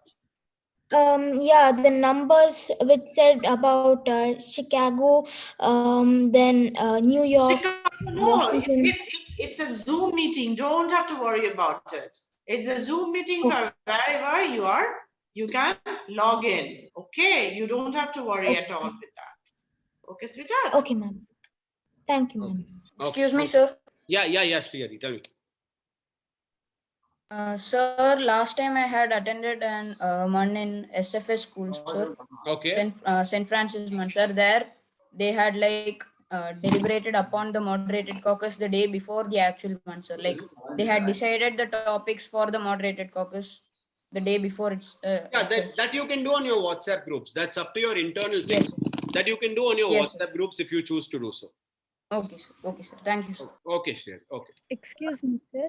Yes, Divya. Karan sir. Yes, ma'am. Karan sir, can you please make me co-host again? I guess I am no more co-host. Yes, ma'am. Is this Shampa, ma'am? No, sir. Arpita Paul. No, Arpita Paul. Okay, 1 second, ma'am. I'm doing it right away. Yeah, are you done, ma'am? Dr. Karan, you should start the other part. Thank you, sir. Thank you so much. Yes, ma'am. I just 2 more minutes. I'll take in doubts and we'll move ahead. Yeah. Excuse me, sir. Yes. Excuse me, sir. Okay, you know what? We will take in. Yeah, Deedhiti. Yeah, please tell me. Sir, can you please mention where do we need to submit our position papers? You will have to submit it in your WhatsApp groups itself. Once the WhatsApp groups are made, you don't have to do that right away. You can submit it in your WhatsApp groups itself. Sir, and are there any deadlines? Yeah, it's by the end of the first day, you have to submit it. Thank you, sir. Yeah. Can you please repeat it once again, sir? Yeah, by the end of the first day, you have to submit all your entire position paper. By the end of the first day of the MUN, that is by 17th. Sir, position paper, you alone have to write, or it's like that, sir, all the members of a particular committee join together to write that, sir, with the suggestions. Sorry. Sir, position paper we have to write alone solo, or do we have to like join with the entire committee and do it on a Zoom meeting, sir? Like, no, for your position paper, is it? Yes, sir. No Zoom meeting. You have to submit the document on the WhatsApp group. Sir, he means the resolution, sir. Oh, the resolution is on. I'll get back to that. I'll get back to resolutions. We would be doing that now. I'll get back to that. Excuse me, sir. Sir, excuse me, sir. Children, again, we have too many doubts. I will take that up via email. And if I'm not able to answer you, please ask me via writing, because we have too many people on this call and we're having a paucity of time as well. We need to get done quickly. Sir, tomorrow also the section has been held, no, sir? Yes. By the time so we can ask questions now or next to section, sir? You can preferably ask tomorrow, because we're also going to take up a mock session tomorrow. So we'd like it if you can Sir, I like to belong to on the WHA. What is the position procedure? paper is all about the. Yeah. Yes, children. Sir, position paper is all about this, no, sir? About how our country. Yes. As I had stated before, various things, your stance on the issue and various things on those lines. First research of the class, no, sir? Yeah. Excuse me, sir. So it should contain at least 2 to 3 pages or 1 to 2 pages. I'm not going to take in any doubts anymore. I'm sorry. I'm moving ahead. Please, you can email me your doubts. I think these are questions from a previous thing. So I'm going to start off.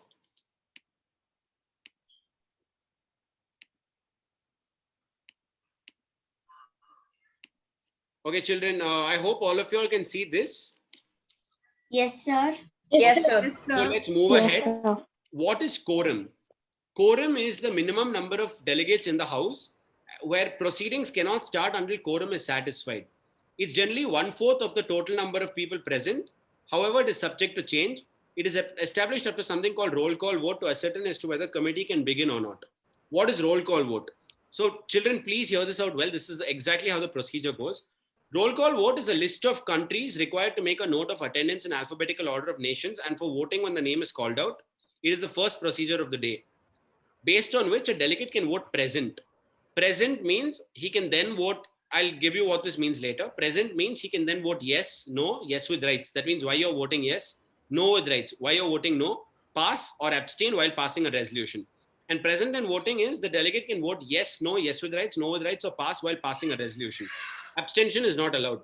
That means when your name is called out, suppose we'll have something called a motion to start roll call vote. Once that is done, your name will be called out. Suppose it's your Afghanistan. They'll read out Afghanistan, and you have to either say present or present and voting. If you say present, you can choose to abstain. That means you can choose to not vote on something later called a resolution. If you say present and voting, that means you're not allowed to abstain. You're only allowed to do the following: yes, no, yes with rights, no with rights, or pass. Right, we'll have points now. This is very important. Point of personal privilege. In a conversation, point of personal privilege is raised when a delegate feels some discomfort, such as wanting the delegate to repeat a speech. So point of personal privilege is when you have a doubt and you want to, it's the only point that can interrupt a speaker, right? If you're not able to hear the other delegate, all of these things are a point of information or a point of personal privilege. Point of order is raised when a delegate finds some procedural error. The point may not interrupt a speaker. It will only be entertained only after the delegate is, please don't mind the spelling of interrupt is wrong. Please ask forgiveness for that. It will be entertained only after the delegate is finished with his or her speech. At this time, the chair will ask for any points. The point may be raised only at this time. However, it is the discretion of the chair to entertain it or not. It cannot be made against a speech made in the GSL. So in something called a moderated caucus, you raise something called a point of order. You raise something called a point of order only if there is a factual inaccuracy. That means in a moderated caucus, I shall explain what that is, but understand this as of now. In a moderated caucus, if at all a delegate spoke about Donald Trump being the president of Africa, see, that's a wrong statement, right? So in that case, if a delegate has made a flawed factual problem, you raise a point of order and then you correct it saying the delegate had said Donald Trump is the president of Africa. I wish to correct it saying Donald Trump is the ex-president of the United States of America, right? Those are what points of order are meant for. Point of information is of two kinds. It's raised only in the GSL. As I told you, you can, in the GSL, once you're done with your session of speech, whether it's 60 or 90 seconds, you get to yield to questions, comments, or questions and comments. In order to put these across, you have to raise something called a point of information. You have something called a right to reply. It exercises when the delegate has offended the sentiments of another country. Suppose one delegate calls the other country's delegate if one country calls the other country's president a terrorist, in those cases, if the other country's sentiments are hurt, they can choose to raise a right to reply. Point of parliamentary inquiry is to ask a question to the bench regarding any procedural or format related issues, right? You can't use this to cut a speaker. But otherwise, you can use a point of parliamentary inquiry to ask where your name is on the list of speech or what is next after this or all of those things. Right? So there are 5 points. Point of personal privilege for personal discomforts. Point of order is raised if another delegate has made a factual inaccuracy. Point of information is used in a GSL to ask questions, comments, or both. Right to reply is when your sentiments have been hurt, and point of parliamentary inquiry so that the delegate can ask a question to the bench. Motions. Now, these are very important delegates. Motion to set working agenda is the second thing of the day. The first motion, how you start off the day is all of you all sit in your committee. You start off, the first thing you have to say is motion to, the EB will ask, are there any points or motions on the floor? You will start off with a motion to start roll call vote. Once roll call vote is started, all your names will be read out and then you will have a present or present in voting. After that is done, you will have something called a motion to set working agenda, where you read out the topic for the day and that is called out. And once that's done, you move on to a motion to open general speakers list, where each one gives their country's names if they wish to speak and are given a 60 or 90 seconds time in order to speak about the particular issue at hand. Motion to start a moderated caucus is a medium for debating subtopics on a main agenda. It must be initiated like this. The delegate of India proposes a motion to start suppose you're the delegate of India and your topic is terrorism. Then if at all you want to speak about a particular subtopic, you have to raise it like this. The delegate of India proposes a motion to start a moderated caucus for a time period of 10 minutes, allowing 30 seconds per speaker on the topics problems regarding terrorism in Central Africa. So I'll repeat this. A moderated caucus is a medium for debating subtopics on a main agenda. Suppose your main agenda is terrorism. There are many subtopics like economic issues regarding terrorism, financing terrorism, drug-related terrorism, what problems do terrorists create in society. All these subtopics must be raised like this. the delegate of whichever country you are, propose a motion to start a moderated caucus for a time period of 10 minutes, allowing 30 seconds per speaker on the particular subtopic, and always raise the number of minutes along with the number of seconds per speaker. We usually choose to take up 3 moderated caucuses, and the one that allows for the most speakers with the maximum time, which is usually of 20 minutes, is the one that is usually passed. Motion to extend the moderated caucus. You can usually extend the same subtopic that you were discussing for not more than a period of half the time of the previous moderated caucus. Motion to start an unmoderated caucus. This is when you have to put a draft resolution or a working paper forward, and the maximum time period is 20 minutes. A motion to table debate is when a resolution is passed and the agenda is discussed for the whole session. This is not important as of now. Motion to adjourn session is to end session for a particular day. And motion to censure, not important right now. We shall go ahead with the, I'll just talk again about the various motions that are present. Motion to set working agenda right after motion to start roll call vote. Motion to open GSL in order to take names to discuss about what you feel about the topic. Motion to moderated caucus means subtopics. If you want to discuss subtopics under the main issue, you start a motion to start a moderated caucus. And you have to give the number of minutes along with the number of seconds per speaker. Usually it's 10 or 15 minutes, lasting 1 minute a speaker. You can extend the moderated caucus if you feel the topic is important by half the time of the previous moderated caucus. So suppose you discussed it for 20 minutes. If you want to extend it, you can't extend for more than 10 minutes. Motion to start unmoderated caucus. These are in order to set forth a draft resolution or a working paper. I shall explain what that is shortly. Motion to table debate. Once you're done, once a resolution is passed at the end of the second day, this is what is used. We shall move ahead, delegate. Don't worry if you haven't got it, you will slowly start getting it. Okay, delegates, we shall move on to, I'll just stop sharing for a second. And just give me a second. Let me.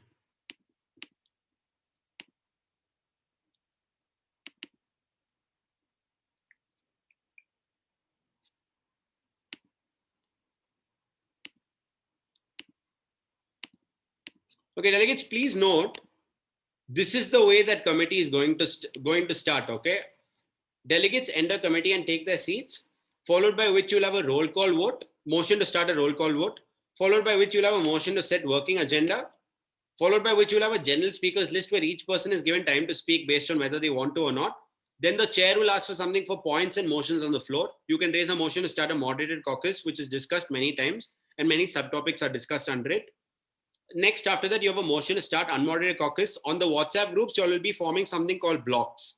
These blocks will discuss, each block will discuss in points that were discussed in committee that must be put in the end of a document called a resolution so that the document becomes binding. Followed by which you have something called draft paper discussion. That is to discuss all the points that have been made based on which block you're in, and resolution discussion. Once the resolution is discussed, you have something called voting for the session at the end, and motion to table debate. Now, delegates, like I said, don't worry. This is a little confusing. Just try understanding how much you can. Tomorrow, once we practically do it, you'll get a much better idea. And on the final day of the month, you'll get a much, much better idea. Right? 1 second, children. Okay. So we have resolutions. Writing resolutions is one of the most important tasks one needs to learn while first becoming a delegate. It can be difficult, but don't worry, we're going to do this with practice. Resolutions are the agreements passed in Model UNs, which acknowledge both what has been done in the past on a specific topic and also lay out what actions the committee has decided to take in the present and the future. Resolutions are comprised of 2 parts, preamble and operative clauses. And the entire resolution is one run-on sentence punctuated with smattering of colons, semicolons, and commas with a period at the end. How to head a resolution. On the top of a draft resolution, that means a paper that you still have, delegates should write sponsors and then list out all the sponsors. A sponsor is a delegate who has helped to write the resolution. Sponsors must be named by country. So the first thing you'll have is name of the resolution, sponsors. Usually the sponsors can't be more than 2 or 3, right?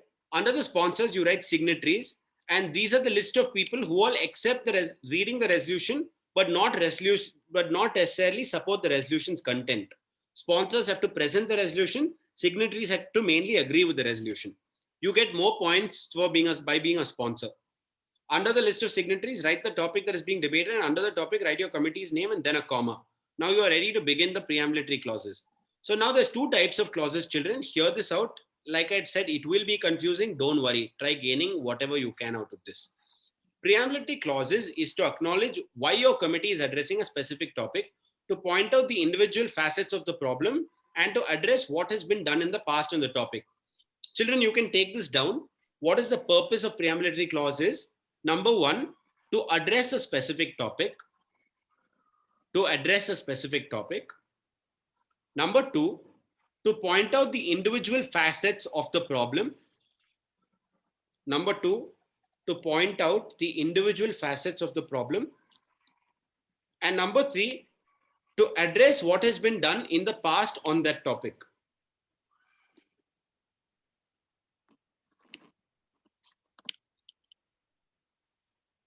All right, children.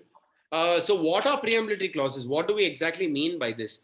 These are a list of accepted words that can be used in order to make your document binding, in order to make it more formalized for everybody to come upon to a consensus.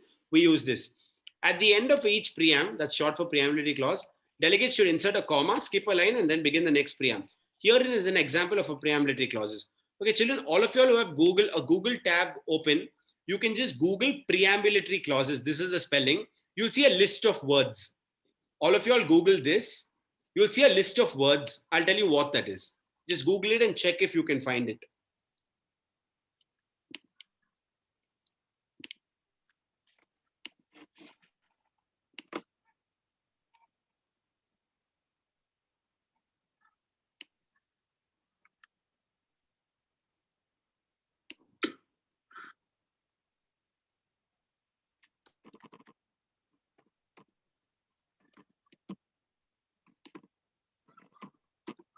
Okay, children, so those list of words are how we have to start using, or how we have to start speaking in committee, right? So here's an example.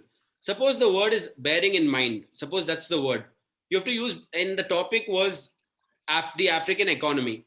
You can use bearing in mind that African countries have primary responsibility for their own economic and social development, and that the role of national policies and development and strategies cannot be overemphasized. Now, delegates, this might seem like a lot of English and jargon, but what it is essentially doing is it's giving an introduction to the topic. That's all.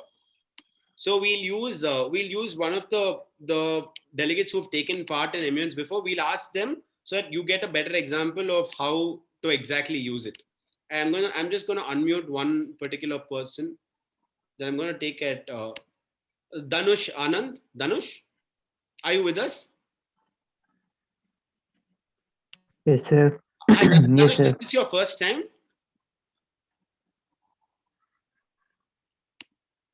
Hello? Hello? He did not understand the question probably. He's Okay, there. no issues. We'll ask Steve Jayasilan. Steve, I'm just going to request to unmute you. Yes, sir. Yeah, Steve, I think I've seen you at MUNs before, right? Yes, sir. Okay, Steve, suppose, which committee are you in? Sir, who? WHO. Okay. So in the WHO, your topic is the COVID-19 pandemic, right?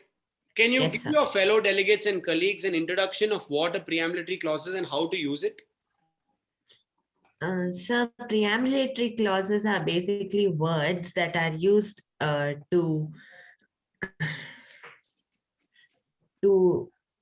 discuss about an issue or observe an issue. Okay, done. Of course, that's correct. Can you Google out one word that you'd like to use and use it in a statement in a preambulatory clause? Can you try that for us, please? Don't worry, if you're going wrong, I'll help you, but just try.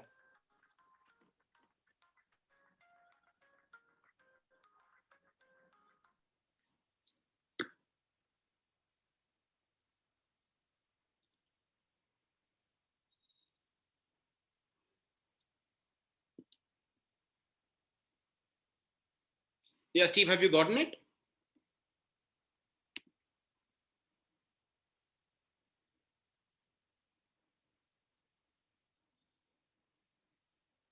Yes, sir. Yeah, just give us the word which you want to use from the list of words. Sir, alarmed by. Okay, alarmed by. Okay, what do you want to say alarmed by, and what point do you want to put across from the preambulatory clauses? alarmed by the slow rate at which vaccines are being put across to people around the world. Thank you. Perfect. That's a good example. So children, as you saw, he chose a word from the given list of words and used that as a way to introduce what topic we were discussing. This is the purpose of a preambulatory clause. I'll take in one more student.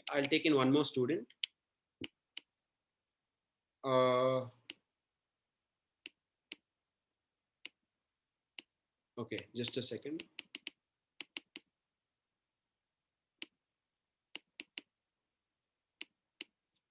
Okay, 1 second. I'm just going to unmute somebody. Just a second.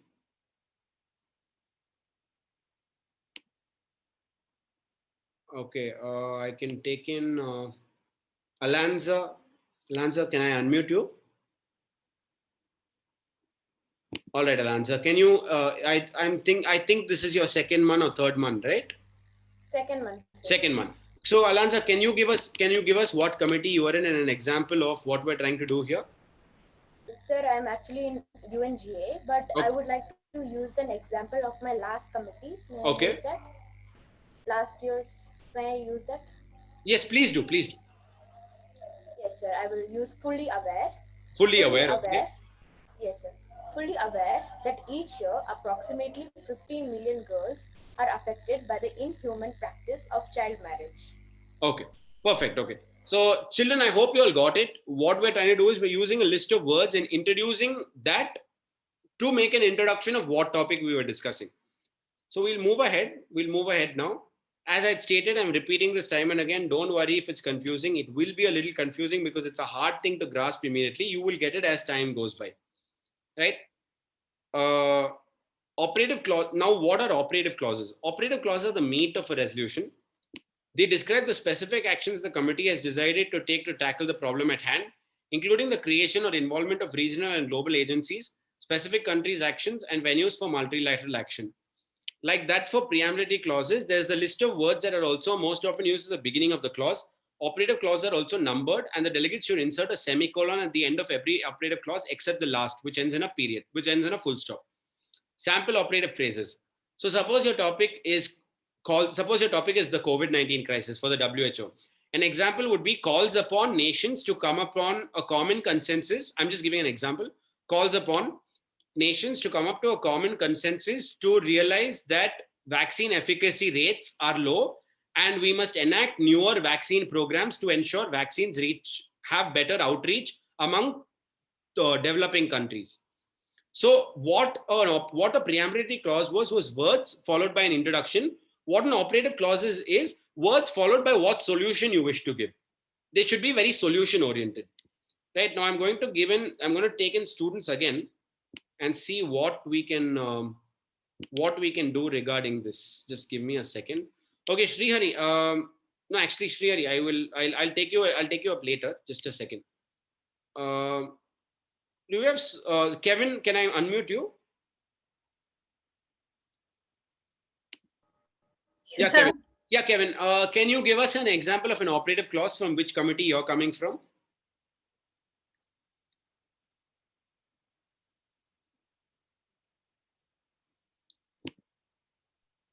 Yes. Sir, I'm from UNG. Okay, please try and give us an operative clause.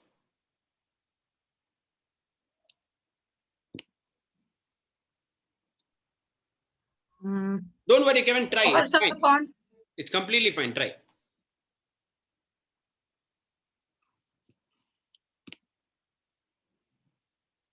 calls upon calls upon Indonesia to take strict action against the use of autonomous weapons. Okay, fine. Thank you. That's a small example. Thank you very much for that, Kevin. So, like I said, okay, I will unmute one more person. I have Aryaki. Hi, Aryaki. Can you hear me, Aryaki? Yes, sir, I can. Is this your first MUN?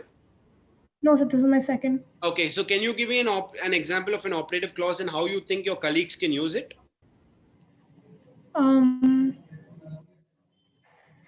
Confirms.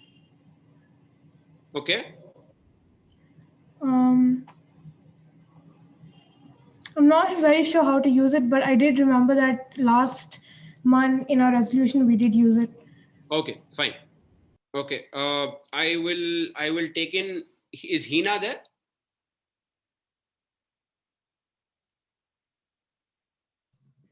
I'm going to repeat that. Is Hina there? Hina was there. She left the meeting. Left the meeting. Okay.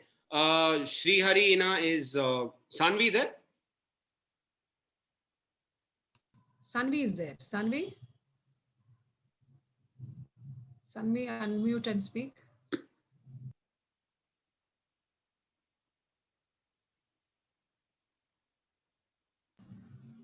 Okay. Sir, then may I? Again. Yes, Sri Hari. Who is that? Sir. No, Sir, I may think I, sir? Sri Hari, just a second. Another student wanted to try. Can we just ask him? It's okay, sir. It's okay. No, If please you go ahead. can- Please go ahead. Please try. You'll become better only if you try. Please go ahead. Yes, sir. I will use my last year's reference. Okay. Further requests member nations to provide justice and to support girls who raise their voice against and who are subjected to child marriage. Okay. Thank you so much. Sir, your name? Alenza, sir, delegate of South Korea. Okay. Thank you very much, Anand, sir. Thank you. All right, delegates, that was what you needed to hear. So I just want you to have a look at, I'm going to stop sharing for a second. I want you to have a look at a sample resolution that was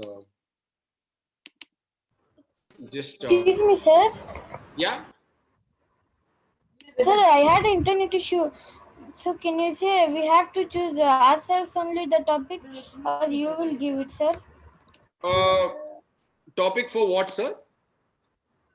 Sir, for AC1. Okay, the topics have already been given, sir. What, sir? The topics have already been given.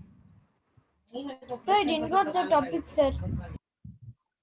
Delegate, you have to wait for a while and then you will be provided. No, the topics have already been given. You can just have a look at it on the website, sir. Sir, the website is only not opening, sir. Okay, I think you got to try again. So, no, just a second. Just a second. I think I'll just ask Hina and Sanvi again. I can unmute. I'm asking to unmute them. Yes, Hina, I think you're unmuted. Yes, sir, I'm able to unmute now. I was not able to unmute myself. Yeah, no the problem, previous- Sanvi. Just explain to your friends as to how to use preambulatory clause and operative clauses. Please, from what you've understood. Yes, sir, sure. I'll just read out one clause from my previous resolution. All right, yeah.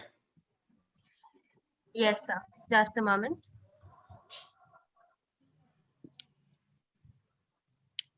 So we have two clauses which I'll be reading out.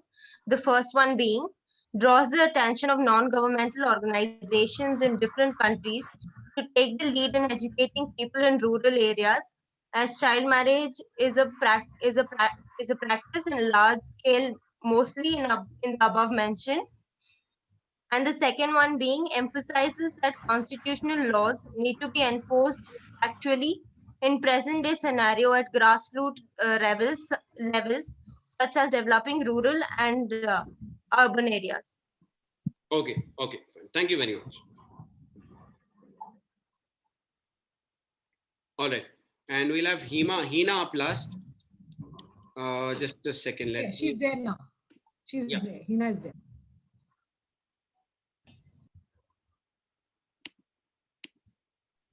Hina?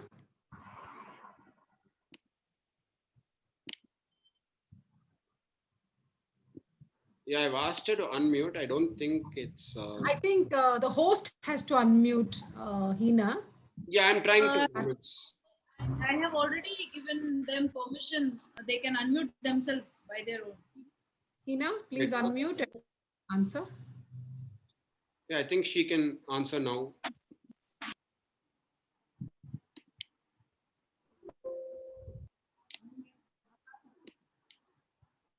Hina, you can unmute yourself.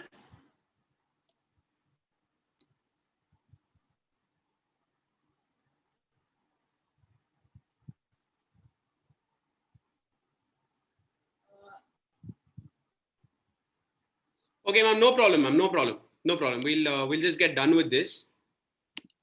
I guess Karan sir, Dr. Karan sir, you, yes. They can unmute themselves. I have changed the setting. Okay. I'm just going to share screen, children. Just have a look at a sample resolution. I hope all of you all can see this. Yes, sir. Just have just read this and just have a look, children. Excuse me, sir. Yeah. Say it's not clear, sir.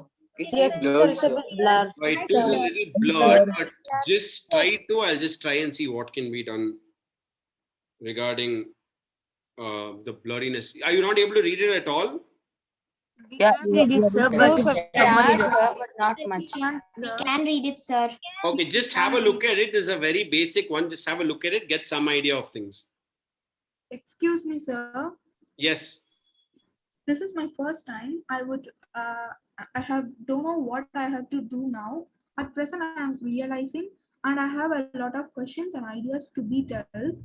How can I tell, sir? At the next section, tomorrow section, I have to tell. Yes, Otherwise, ma'am. now So I can ask my question. yes, ma'am. Thank you for that, first of all. Tomorrow we'll be, ma'am, can you introduce yourself, your country, and where you're from? I'm Deepshana from India. Okay. Are you the delegate of India? Yes. Okay. In which committee? WHO. Okay, ma'am. So tomorrow we'll be taking in two things. Number one, we'll get an idea of, we are going to host a mock session to get an idea of how exactly to go about things.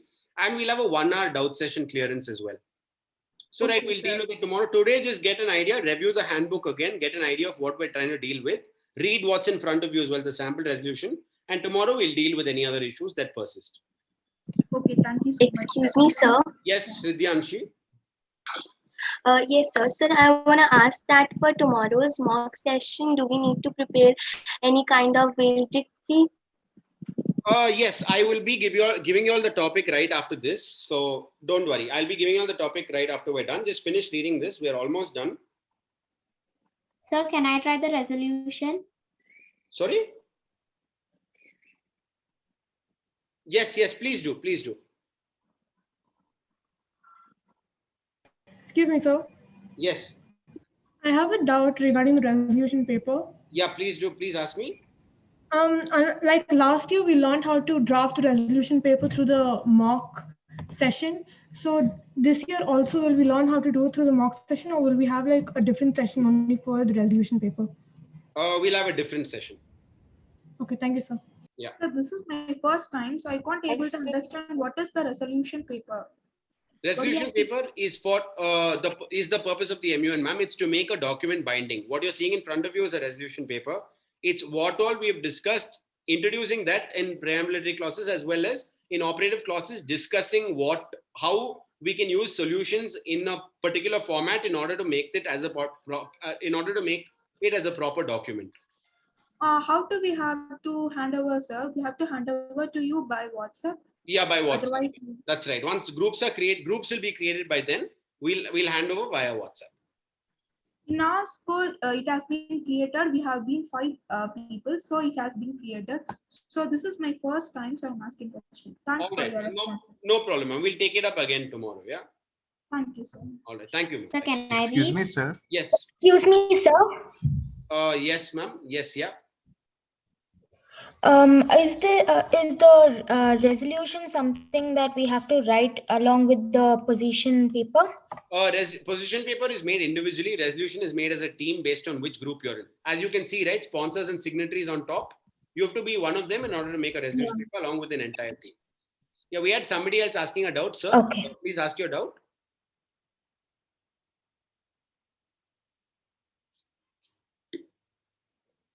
Excuse me, Karan sir. May I allow them to unmute themselves?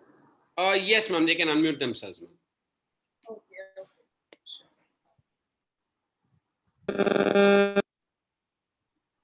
Actually, Am I audible, sir? Ruti who wanted to ask the doubts. Am I audible? Yes, we can hear you. Yes, sir. So can you just tell what should be the font and the font size for the resolution and the position paper? Yeah, same. It's all Times New Roman, size 12. Times New Roman 12. Okay, sir. Yeah. Thank you, sir. Thank you, Subarnu. Thank you.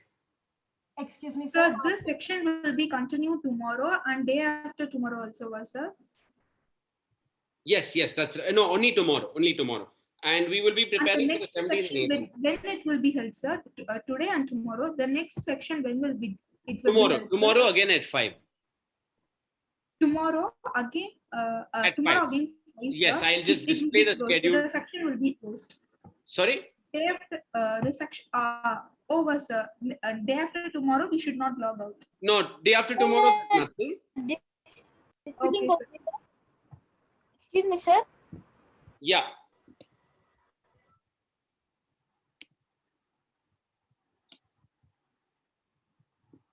Sir, in the day 17 and 19, what we should be done, sir? Deepshana, 1 second. We have another person asking it out. Yes, sir. Okay, sir. It's okay. Hello, sir. Yes, sir. Sir, tomorrow also we have to join in this link only, sir. Yes, sir. That's right.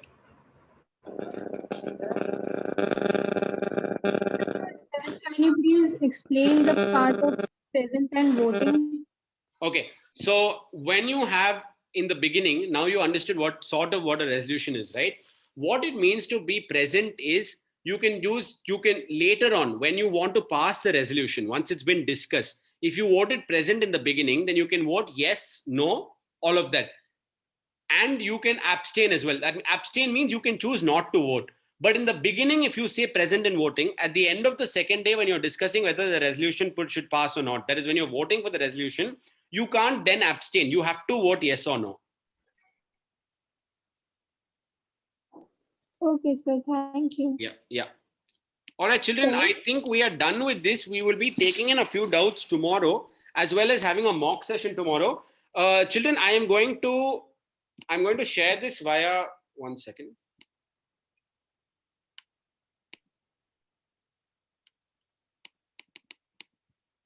Hold on, children, just a second.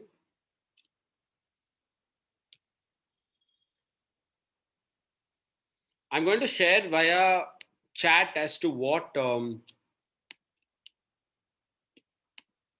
topic for tomorrow is. So the topic that we're going to discuss for tomorrow is, I want all of you all to prepare with your committee and country names. And the topic that we are going to discuss tomorrow is understanding and improving the situation of women in conflict zones. I put it on the chat box, delegates. Please have a note and please prepare for tomorrow. We will start at 5. Is this for all committees? Sir, so tomorrow we have to speak out on this issue? Yes, that's right. Tomorrow we will have a mock session on this issue. And Is any this for all doubts? committees? The country network? Yeah, we'll just be taking on the same, because it's a mock session. Just have your same countries and committees. We'll be dealing with this tomorrow. Don't worry. Sir, it's like with the same country and the same committee, sir. But we are talking about this. Yes. Sir, is it based on any particular country or any? No, nothing. Just a general topic. This topic can talk about in the sitting. These are examples, so we can prepare more. Like we can understand how it will be. Yes, I didn't get your question, sir. Advita, right? Yes, sir.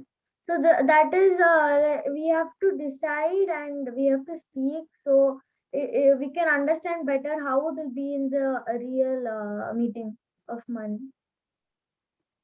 Yeah, that's exactly what we're going to do tomorrow. We're going to host a mock session to know how it's going to be on the final days. Sir, it's like the same committee, same country, sir. But Yes. we are talking Yes, the on country's this problem topic that I about put. this topic. Yes. Yes, sir. Thank you, sir. So it's a general debate session. Yes, it's a general session. Yes. So we should talk about our country, what is happening in our country about this topic. Am I right, sir? Yes, that's right. Yeah. Okay, sir. Sir, is this for? So we haven't got in our country or committee yet? Sorry? So we didn't get the country or committee yet. So what can we do? Don't worry, delegate. In that case, just put your name. You will be allotted by tomorrow. Sir, is this also after getting the I don't have my name. All right, delegates. Sir, this session will last till what timing? Now we are Sir, done. should We are we done now, speak delegate. We are done now.